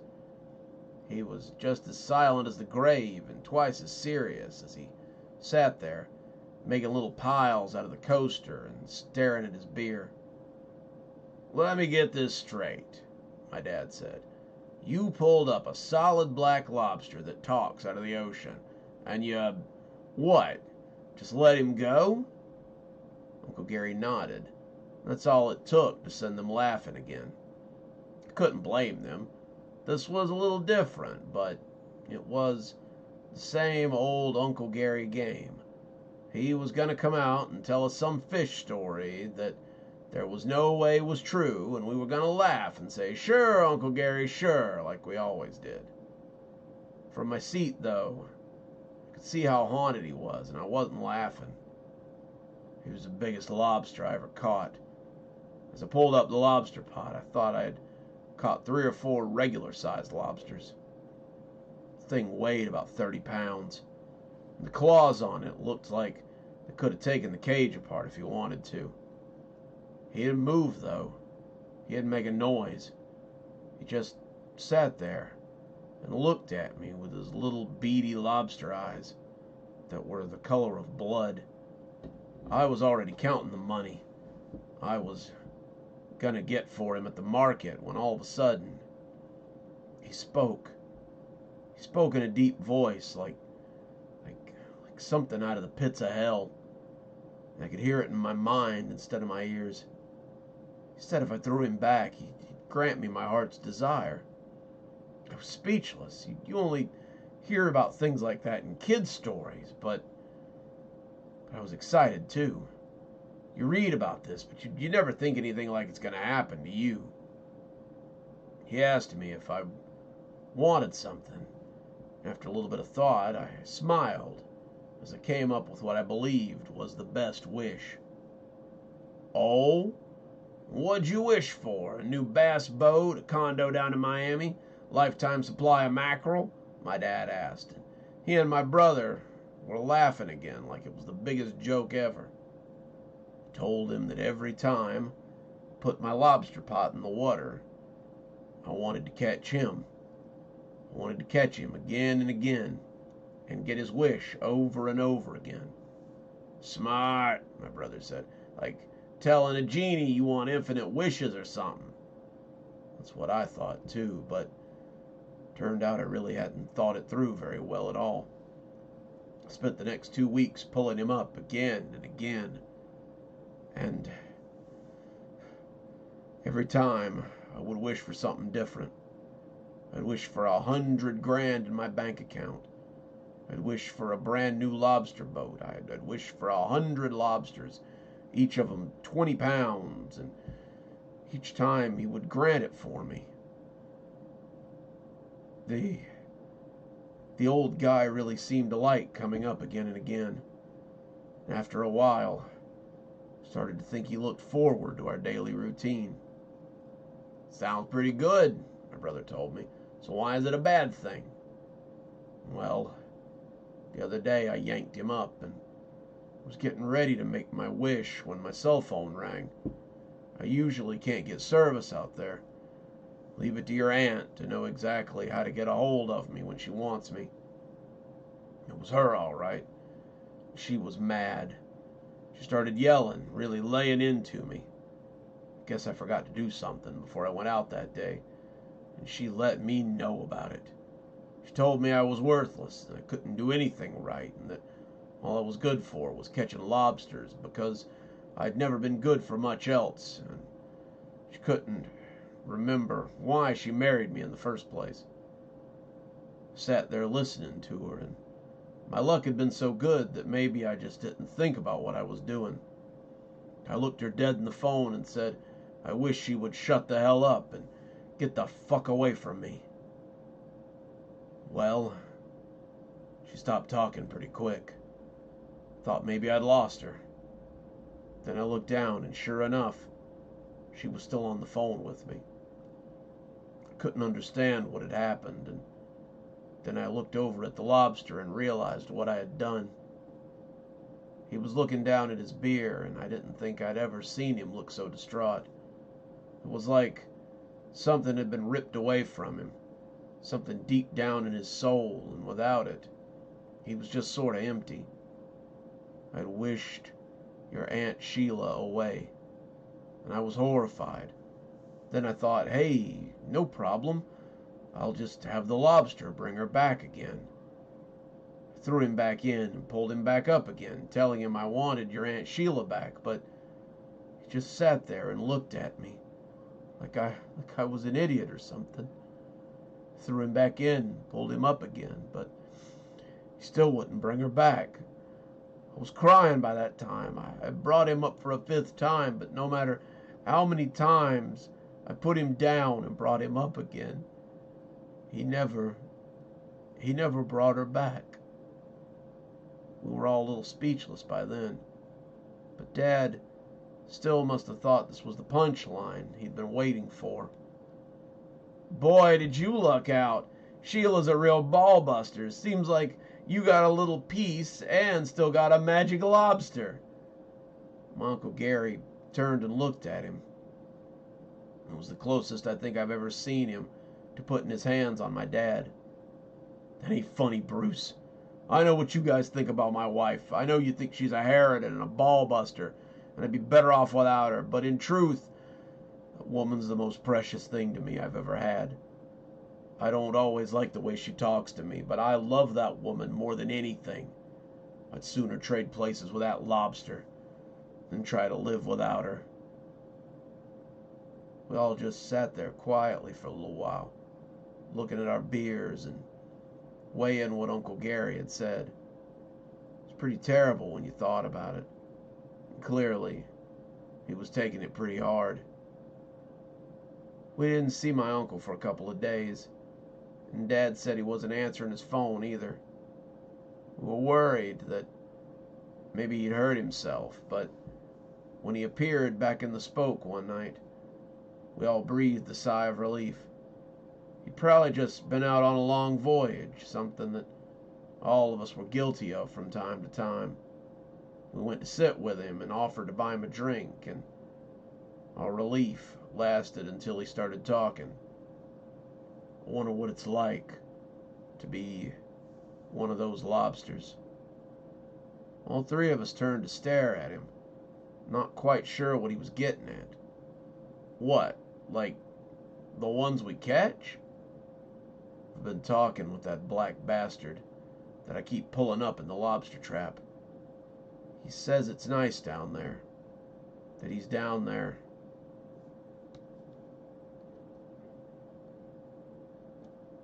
There you go. Try that one again.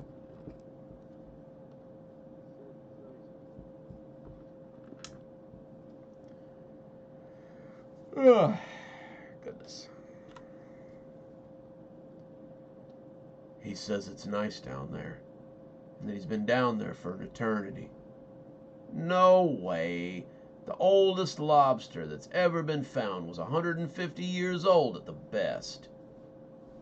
My uncle turned and looked at me as if I were the biggest fool he'd ever laid eyes on. That's because some of them don't get caught, kid. They live down there in the deeps for thousands of years. Some of them go their whole lives without ever seeing a human being. They love it down there. It's their home. They guard it jealously. They live and live and live. And they're at peace down there, where nobody bothers them. I wonder sometimes what it must be like to have peace like that. I wonder what it's like to live that carefree. When was the last time we ever saw my uncle? A couple of days later, they found his boat out on the water with nobody in it. They say it's like he just abandoned it and jumped off into the water to see what he could find out there. After the conversation I'd had with him, I think that might be just what he did. One more thing they found, and it makes me think his story might have actually been true. They said they found a lobster pot out there on his boat with the biggest dead lobster anyone had ever seen inside. They said the sucker was massive, easily 50 pounds of rotten lobster meat, and he was still in that trap that my uncle had hauled him up in. I sure hope my uncle made it to the water when he made his last wish, because I think he went to see the place that the lobsters talk about. I think he went to find his peace in the depths of the ocean, where no one will ever find him again. There you go. That is Lobster Pots. Let me save this up real quick. Some a little different. I know you guys like your sad horror sometimes, so something a little different.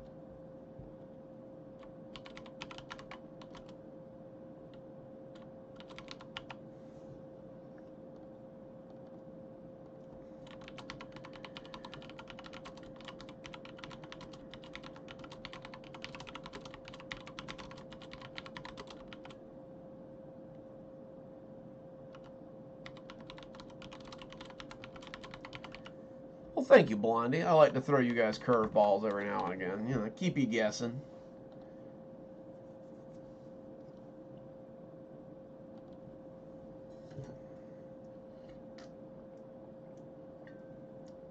Alrighty. Let's finish out with another short story. And that'll take us out for the night. We're going to read a story about a mother and her strange obsession with something that her daughter seems to have run out of as our story begins. Let's hear a story about baby teeth, and I hope that you like it. Where are they? I sighed dramatically.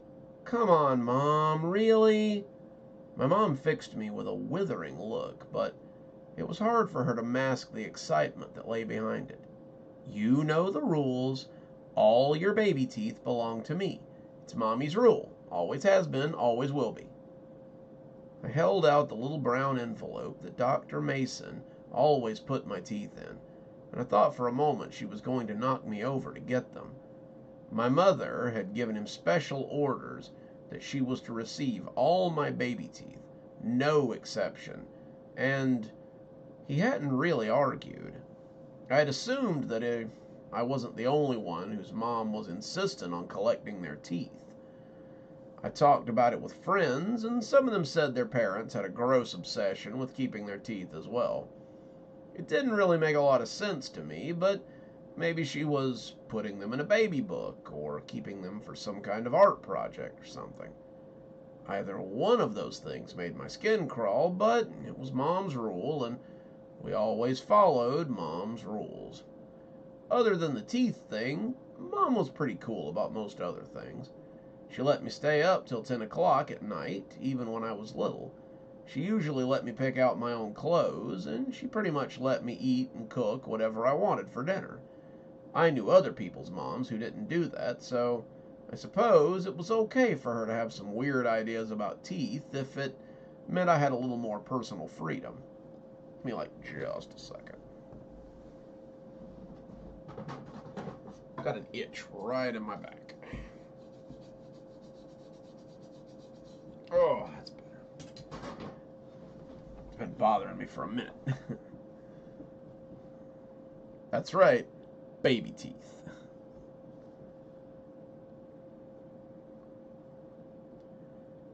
Mom shook the envelope, and I had to stop myself from cringing at the sound of the teeth as they rattled around inside. That's the last two. Yep, I said, smiling so she could see the holes where they had come out. I guess all my grown-up teeth will be coming in now. She didn't say anything in response. She just kept shaking the envelope and smiling as we drove home. I should have lost my last two baby teeth about 1.5 years ago, but I suppose the last ones had really hung in there. I was getting ready to go into the 7th grade, and it seemed that I should have cast away the last of my childish things a long time ago. I was practically an adult now. At least that's what I thought at the time. I couldn't wait to be done with this whole baby teeth ritual of hers, so we could move away from these kid things and into something better. When we pulled up to the house, Mom went into her room with my teeth. like she did after every appointment. She always told me not to disturb her, and then spent the whole night in there doing whatever it was she did. I decided to go to my room as well, not really having anything else to do. Vicky sent me a text to see if she could come over, and I told her that it'd be fine. Mom would be in her room for the rest of the evening, after all, and I wanted to try my hardest not to think about what she was doing in there with my baby teeth.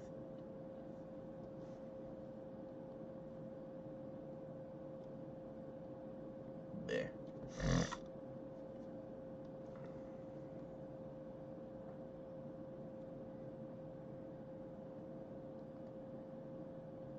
Vicky came in about 30 minutes later, flopping onto the floor of my room and pulling out her phone as we traded funny TikToks. She must have sensed that something was off because she asked me if everything was okay. Still a little loopy from the dentist's office? No, I guess I'm just thinking about my mom and how she's obsessed with my teeth. Yeah, my mom is constantly reminding me to brush, floss, not eat too much sugar, and all that stuff too. Nearly in high school, Mom. It's time to let me be my own person, Vicky said, as she sighed dramatically. For sure, it's the way she has to obsess over every baby tooth. I mean, what could she possibly want with all those teeth?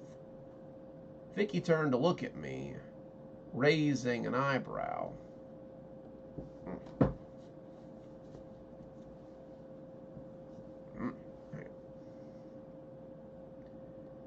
Run that by me again? I told her about my mom's obsessively.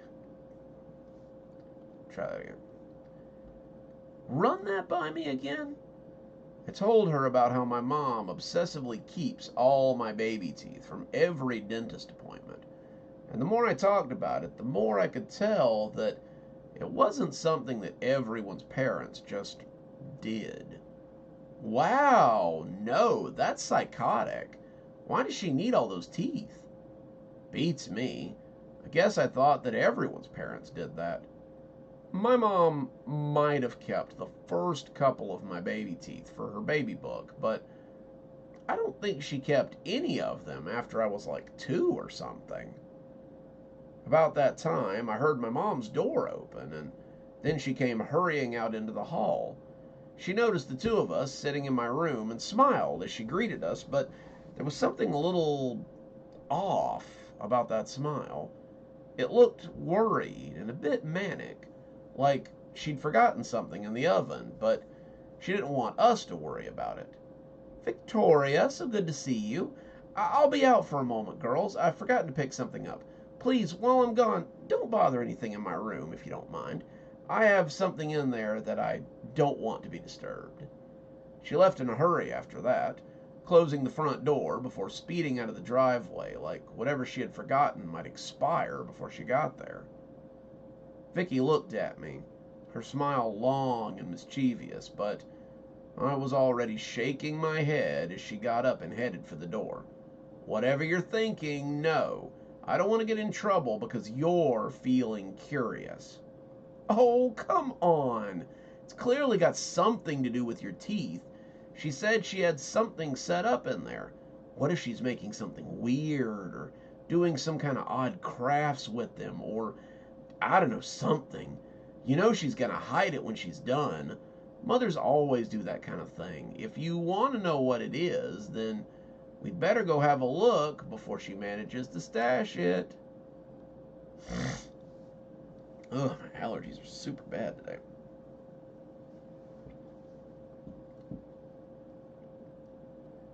I wanted to stick to my guns and tell her no, but the more I thought about it, the more curious I became. Why did Mom want all those baby teeth? The more I thought about it, the less sense it made. Vicky was right. Keeping a few baby teeth for a book or something was one thing, but Mom had enough teeth to retooth a whole child. There was no reason that anyone should need to have that many baby teeth, and the more I thought about it, the weirder it made me feel. Those were pieces of me, something that had been in my mouth until they had fallen out or came out under the gentle nudging of my dentist. whatever she was doing with them, it had to be something worth seeing. Last chance, Vicky said. I'm going with or without you. I caught up with her in the hallway. Not a long trip, but it had taken me until she got past the doorway to finally decide. I'd been in Mom's room before. It wasn't like it was a place I wasn't allowed to visit. I'd slept in there when I was little, I'd played in there sometimes, and I'd gone to visit her with... If I could talk there.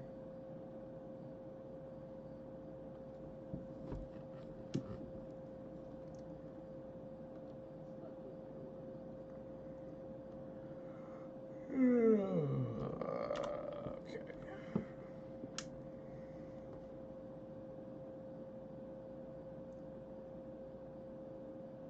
Slept in there when I was little. I'd played in there sometimes, and I'd gone to visit with her as recently as a few weeks ago. Mom and I had a pretty good relationship, other than the thing with the teeth, and I was as comfortable in her room as I was in mine. As we pushed the door open slowly, the room I saw was not the one I was used to seeing.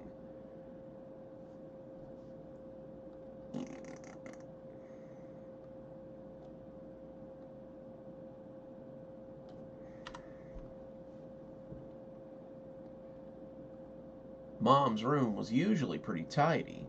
A bed, a dresser, a nightstand, and a big walk-in closet that held all of her clothes. There was a rug on the floor that my grandma had made, and there was a footstool that sat on the rug where I had sat and read or scrolled on my phone while I was waiting for my mom to get ready. Mom had pushed the bed back and the rug aside, and the footstool was lying with its legs in the air in the corner. The weird shape drawn in chalk where the rug had been was definitely new. It wasn't as if my mom had drawn a pentagram on the floor or something. The shape she had drawn technically had no name that I was aware of. It was a collection of jagged and painful looking lines, and it kind of made my eyes hurt the longer I stared at it. It sort of looked like a W, but it had too many legs. It was inside a circle, which was inside a larger circle, and the space between them had more of those asymmetrical jagged lines that almost appeared to be carved into the floor. In the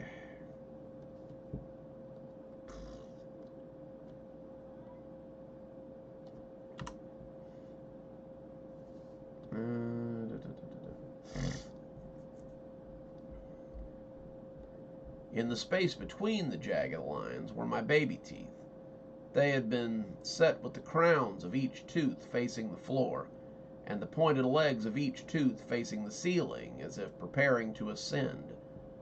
There were 3 sticks of incense, hastily put out, as my mother clearly discovered that she had forgotten something, and they smelled like burnt candy as they wafted smoke into the air.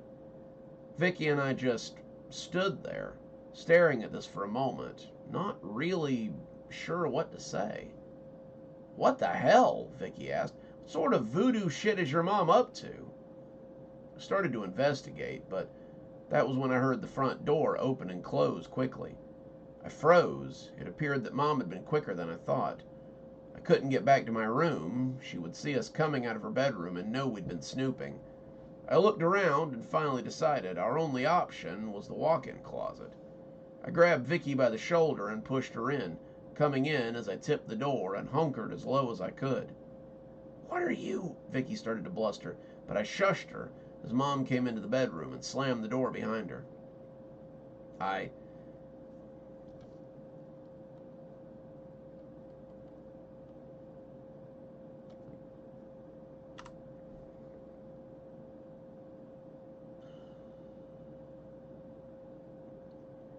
She hadn't even looked in on us. She had come straight back to her room so that she could start whatever it was she had going on. She immediately threw off the baggy dress that she'd been wearing and was bare beneath it. She lit matches and spread out 12 tea-light candles, which must have been what she was missing. Then she lit the incense, checked each of the teeth to make sure they were perfect, and then she began to chant. The chanting was low and guttural, something almost musical, but definitely primal. She swayed as she moved around the circle, scuffing the outer circle as she did so, but being careful not to touch any of the symbols or the circle inside it. Her chanting never got loud enough that it would have bothered me if I was in my room, and I couldn't make out anything she was saying, if she was even speaking a language that I could have understood. Suddenly, a bright flash erupted over the symbols on the floor, and she wasn't alone in the room anymore.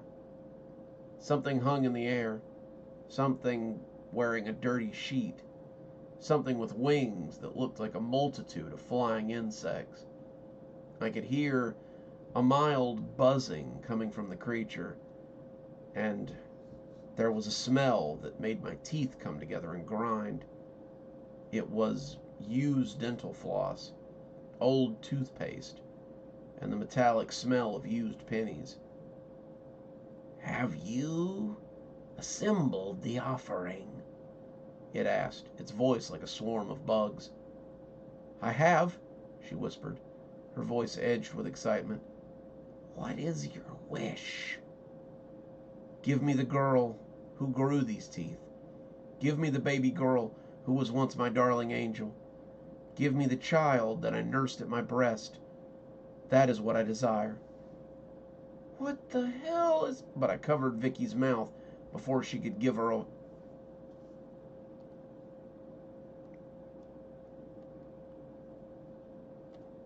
Again.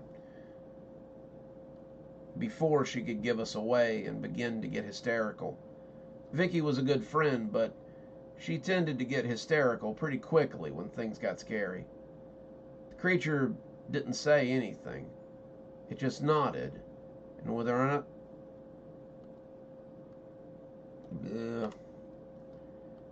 And with another of those bright flashes, my naked mother was suddenly holding a bundle.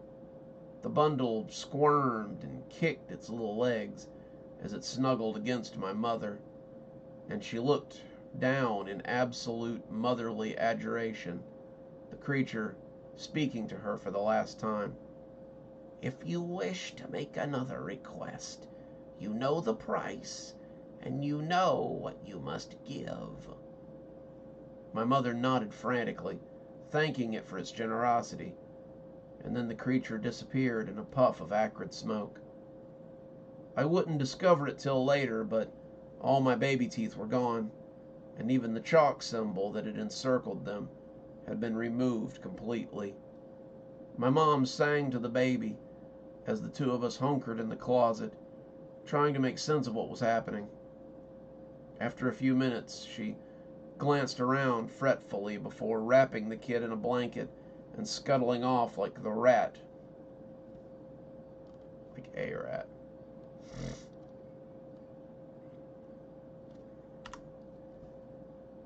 And scuttling off like a rat, getting out of and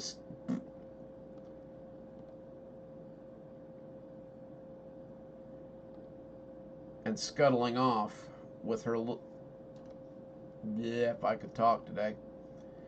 And scuttling off with her like a rat escaping with food. Vicky and I stayed in the closet for another 10 to 15 minutes, and when I finally felt courageous enough to poke my head out and sneak into the hall, I discovered that the house was empty. My mother had left the front door wide open, and she, the new baby, and her vehicle were gone. The door to the coat closet was also open, so I supposed that she had packed a bag in preparation. That was the last time I saw my mom. She escaped with the baby that she had wished for, and was never seen again. We had rented the house, so I suddenly found myself with nowhere to live and no one to take care of me at the ripe old age of 12. The police discovered that my mother had been living under an assumed name. Her social security card and identification were for a person that had died about 30 years ago. She had abandoned it as easily as she had abandoned me. The police said they would keep an eye out for her vehicle, but they didn't sound hopeful. My mom was gone, And now I was left alone.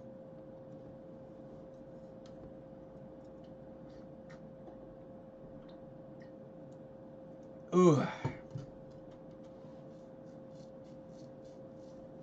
You.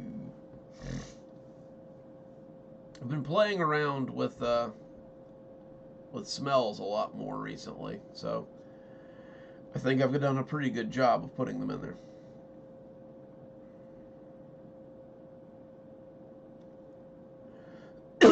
Okay, let's finish this up. Thankfully, Vicky's family took me in. Her mother had always liked me, and they adopted me a year later.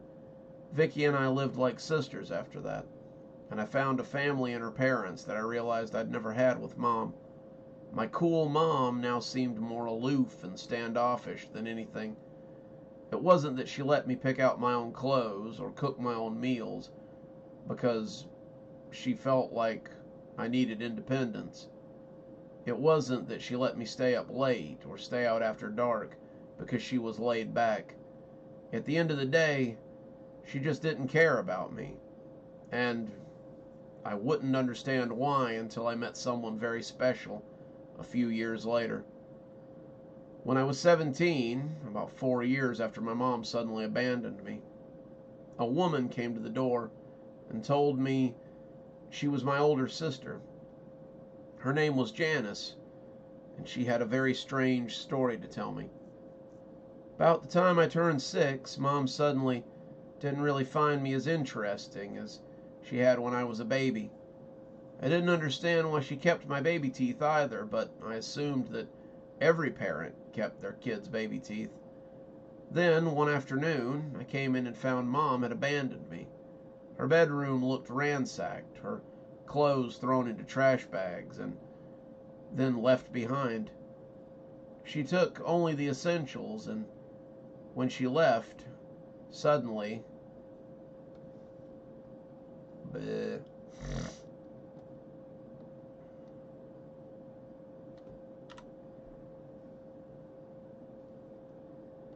then she left.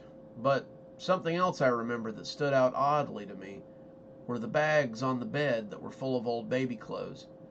She laid them out like she'd been trying them on something, and then she had taken what she wanted and left the rest behind. Left me behind. I told her what Vicky and I had seen, Vicky backing me up because it sounded so god-awful crazy that I just knew she wouldn't believe me. She nodded, seeming to come to terms with what I'd told her, and smiled at me. I bet you have a lot of great memories from when you were a kid. These memories probably peter off right about the time you turned 4 or 5, right? Mom was great. She let you stay up late. She let you cook your own meals and wear what you wanted, but it was all a lie. Mom didn't give a shit about me, not after I stopped being young and cute. I wouldn't have even known you existed if I hadn't taken one of those 23andMe tests. It said I was related to Mom, of course, but it also pulled your name and the name of someone else. I'm guessing right around the time you got ditched, Mom got a new baby. She's somewhere out there, and I bet she's already collecting baby teeth again. She held out a book that she had taken from the house before CPS came and found her there. It was a book of old scribbles that talked about an entity that would trade teeth and bone for wishes. It seemed like the ramblings of a crazy person, but Janice said that she had seen the symbols in the book carved on the floor of our house. I guess Mom had run out of chalk that day, because she had scraped it right into the wood before starting her little ritual. Janice said she didn't understand the words in it, but a friend of hers had said they were an odd combination of German and Slavic dialects. He said, roughly translated, it came out to the Flygeist. It's supposed to be some kind of fairy, not a particularly nice one either. Poop. I bumped my thing. Not a particularly nice one either. I don't know how long Mom's been trading teeth for babies, but it's been going on for at least 12 years. Not a particularly nice one either. I don't know how long Mom's been trading teeth for babies, but it's been going on for at least 26 years. She wanted to know if I'd be willing to take a blood test, and after talking it over with Vicky's family, I agreed. Janice had thought we were siblings, but the test showed it was more than that. Janice and I aren't actually related. We're the same person. Blood type, finger type,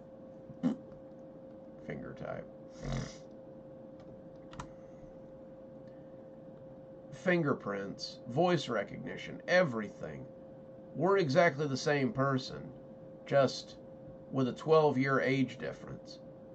The tech was speechless, saying he didn't understand it, but I was basically Janice's clone. Janice and I still talk, and she's the only link I have to that side of my family. She took it well, still calls me her little sister, and she's going to find this other kid and Mom so she can keep an eye out for our youngest sister when Mom abandons her, too.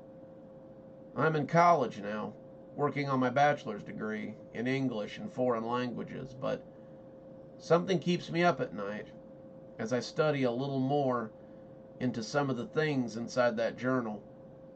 One of the languages I've been studying is the German and Slavic dialect, so I can read the notes my mom left, and the more I learn, the more I believe that I was the baby that Mom took away when she left Janice. If I am I even a real person? If some fey creature made me out of air and gave me to my depraved mother, then am I really a person at all? Scientifically speaking, I suppose I am. I have blood and organs and teeth, I think, and reason. Face is itchy. I keep bumping stuff.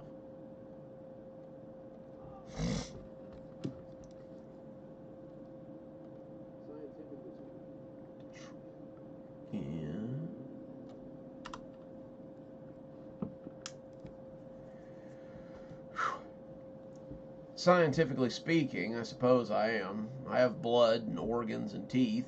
I think and I reason. I love and I'm capable of being loved. These are things that seem to define us as humans, but I suppose a creature of fairy could do such things as well.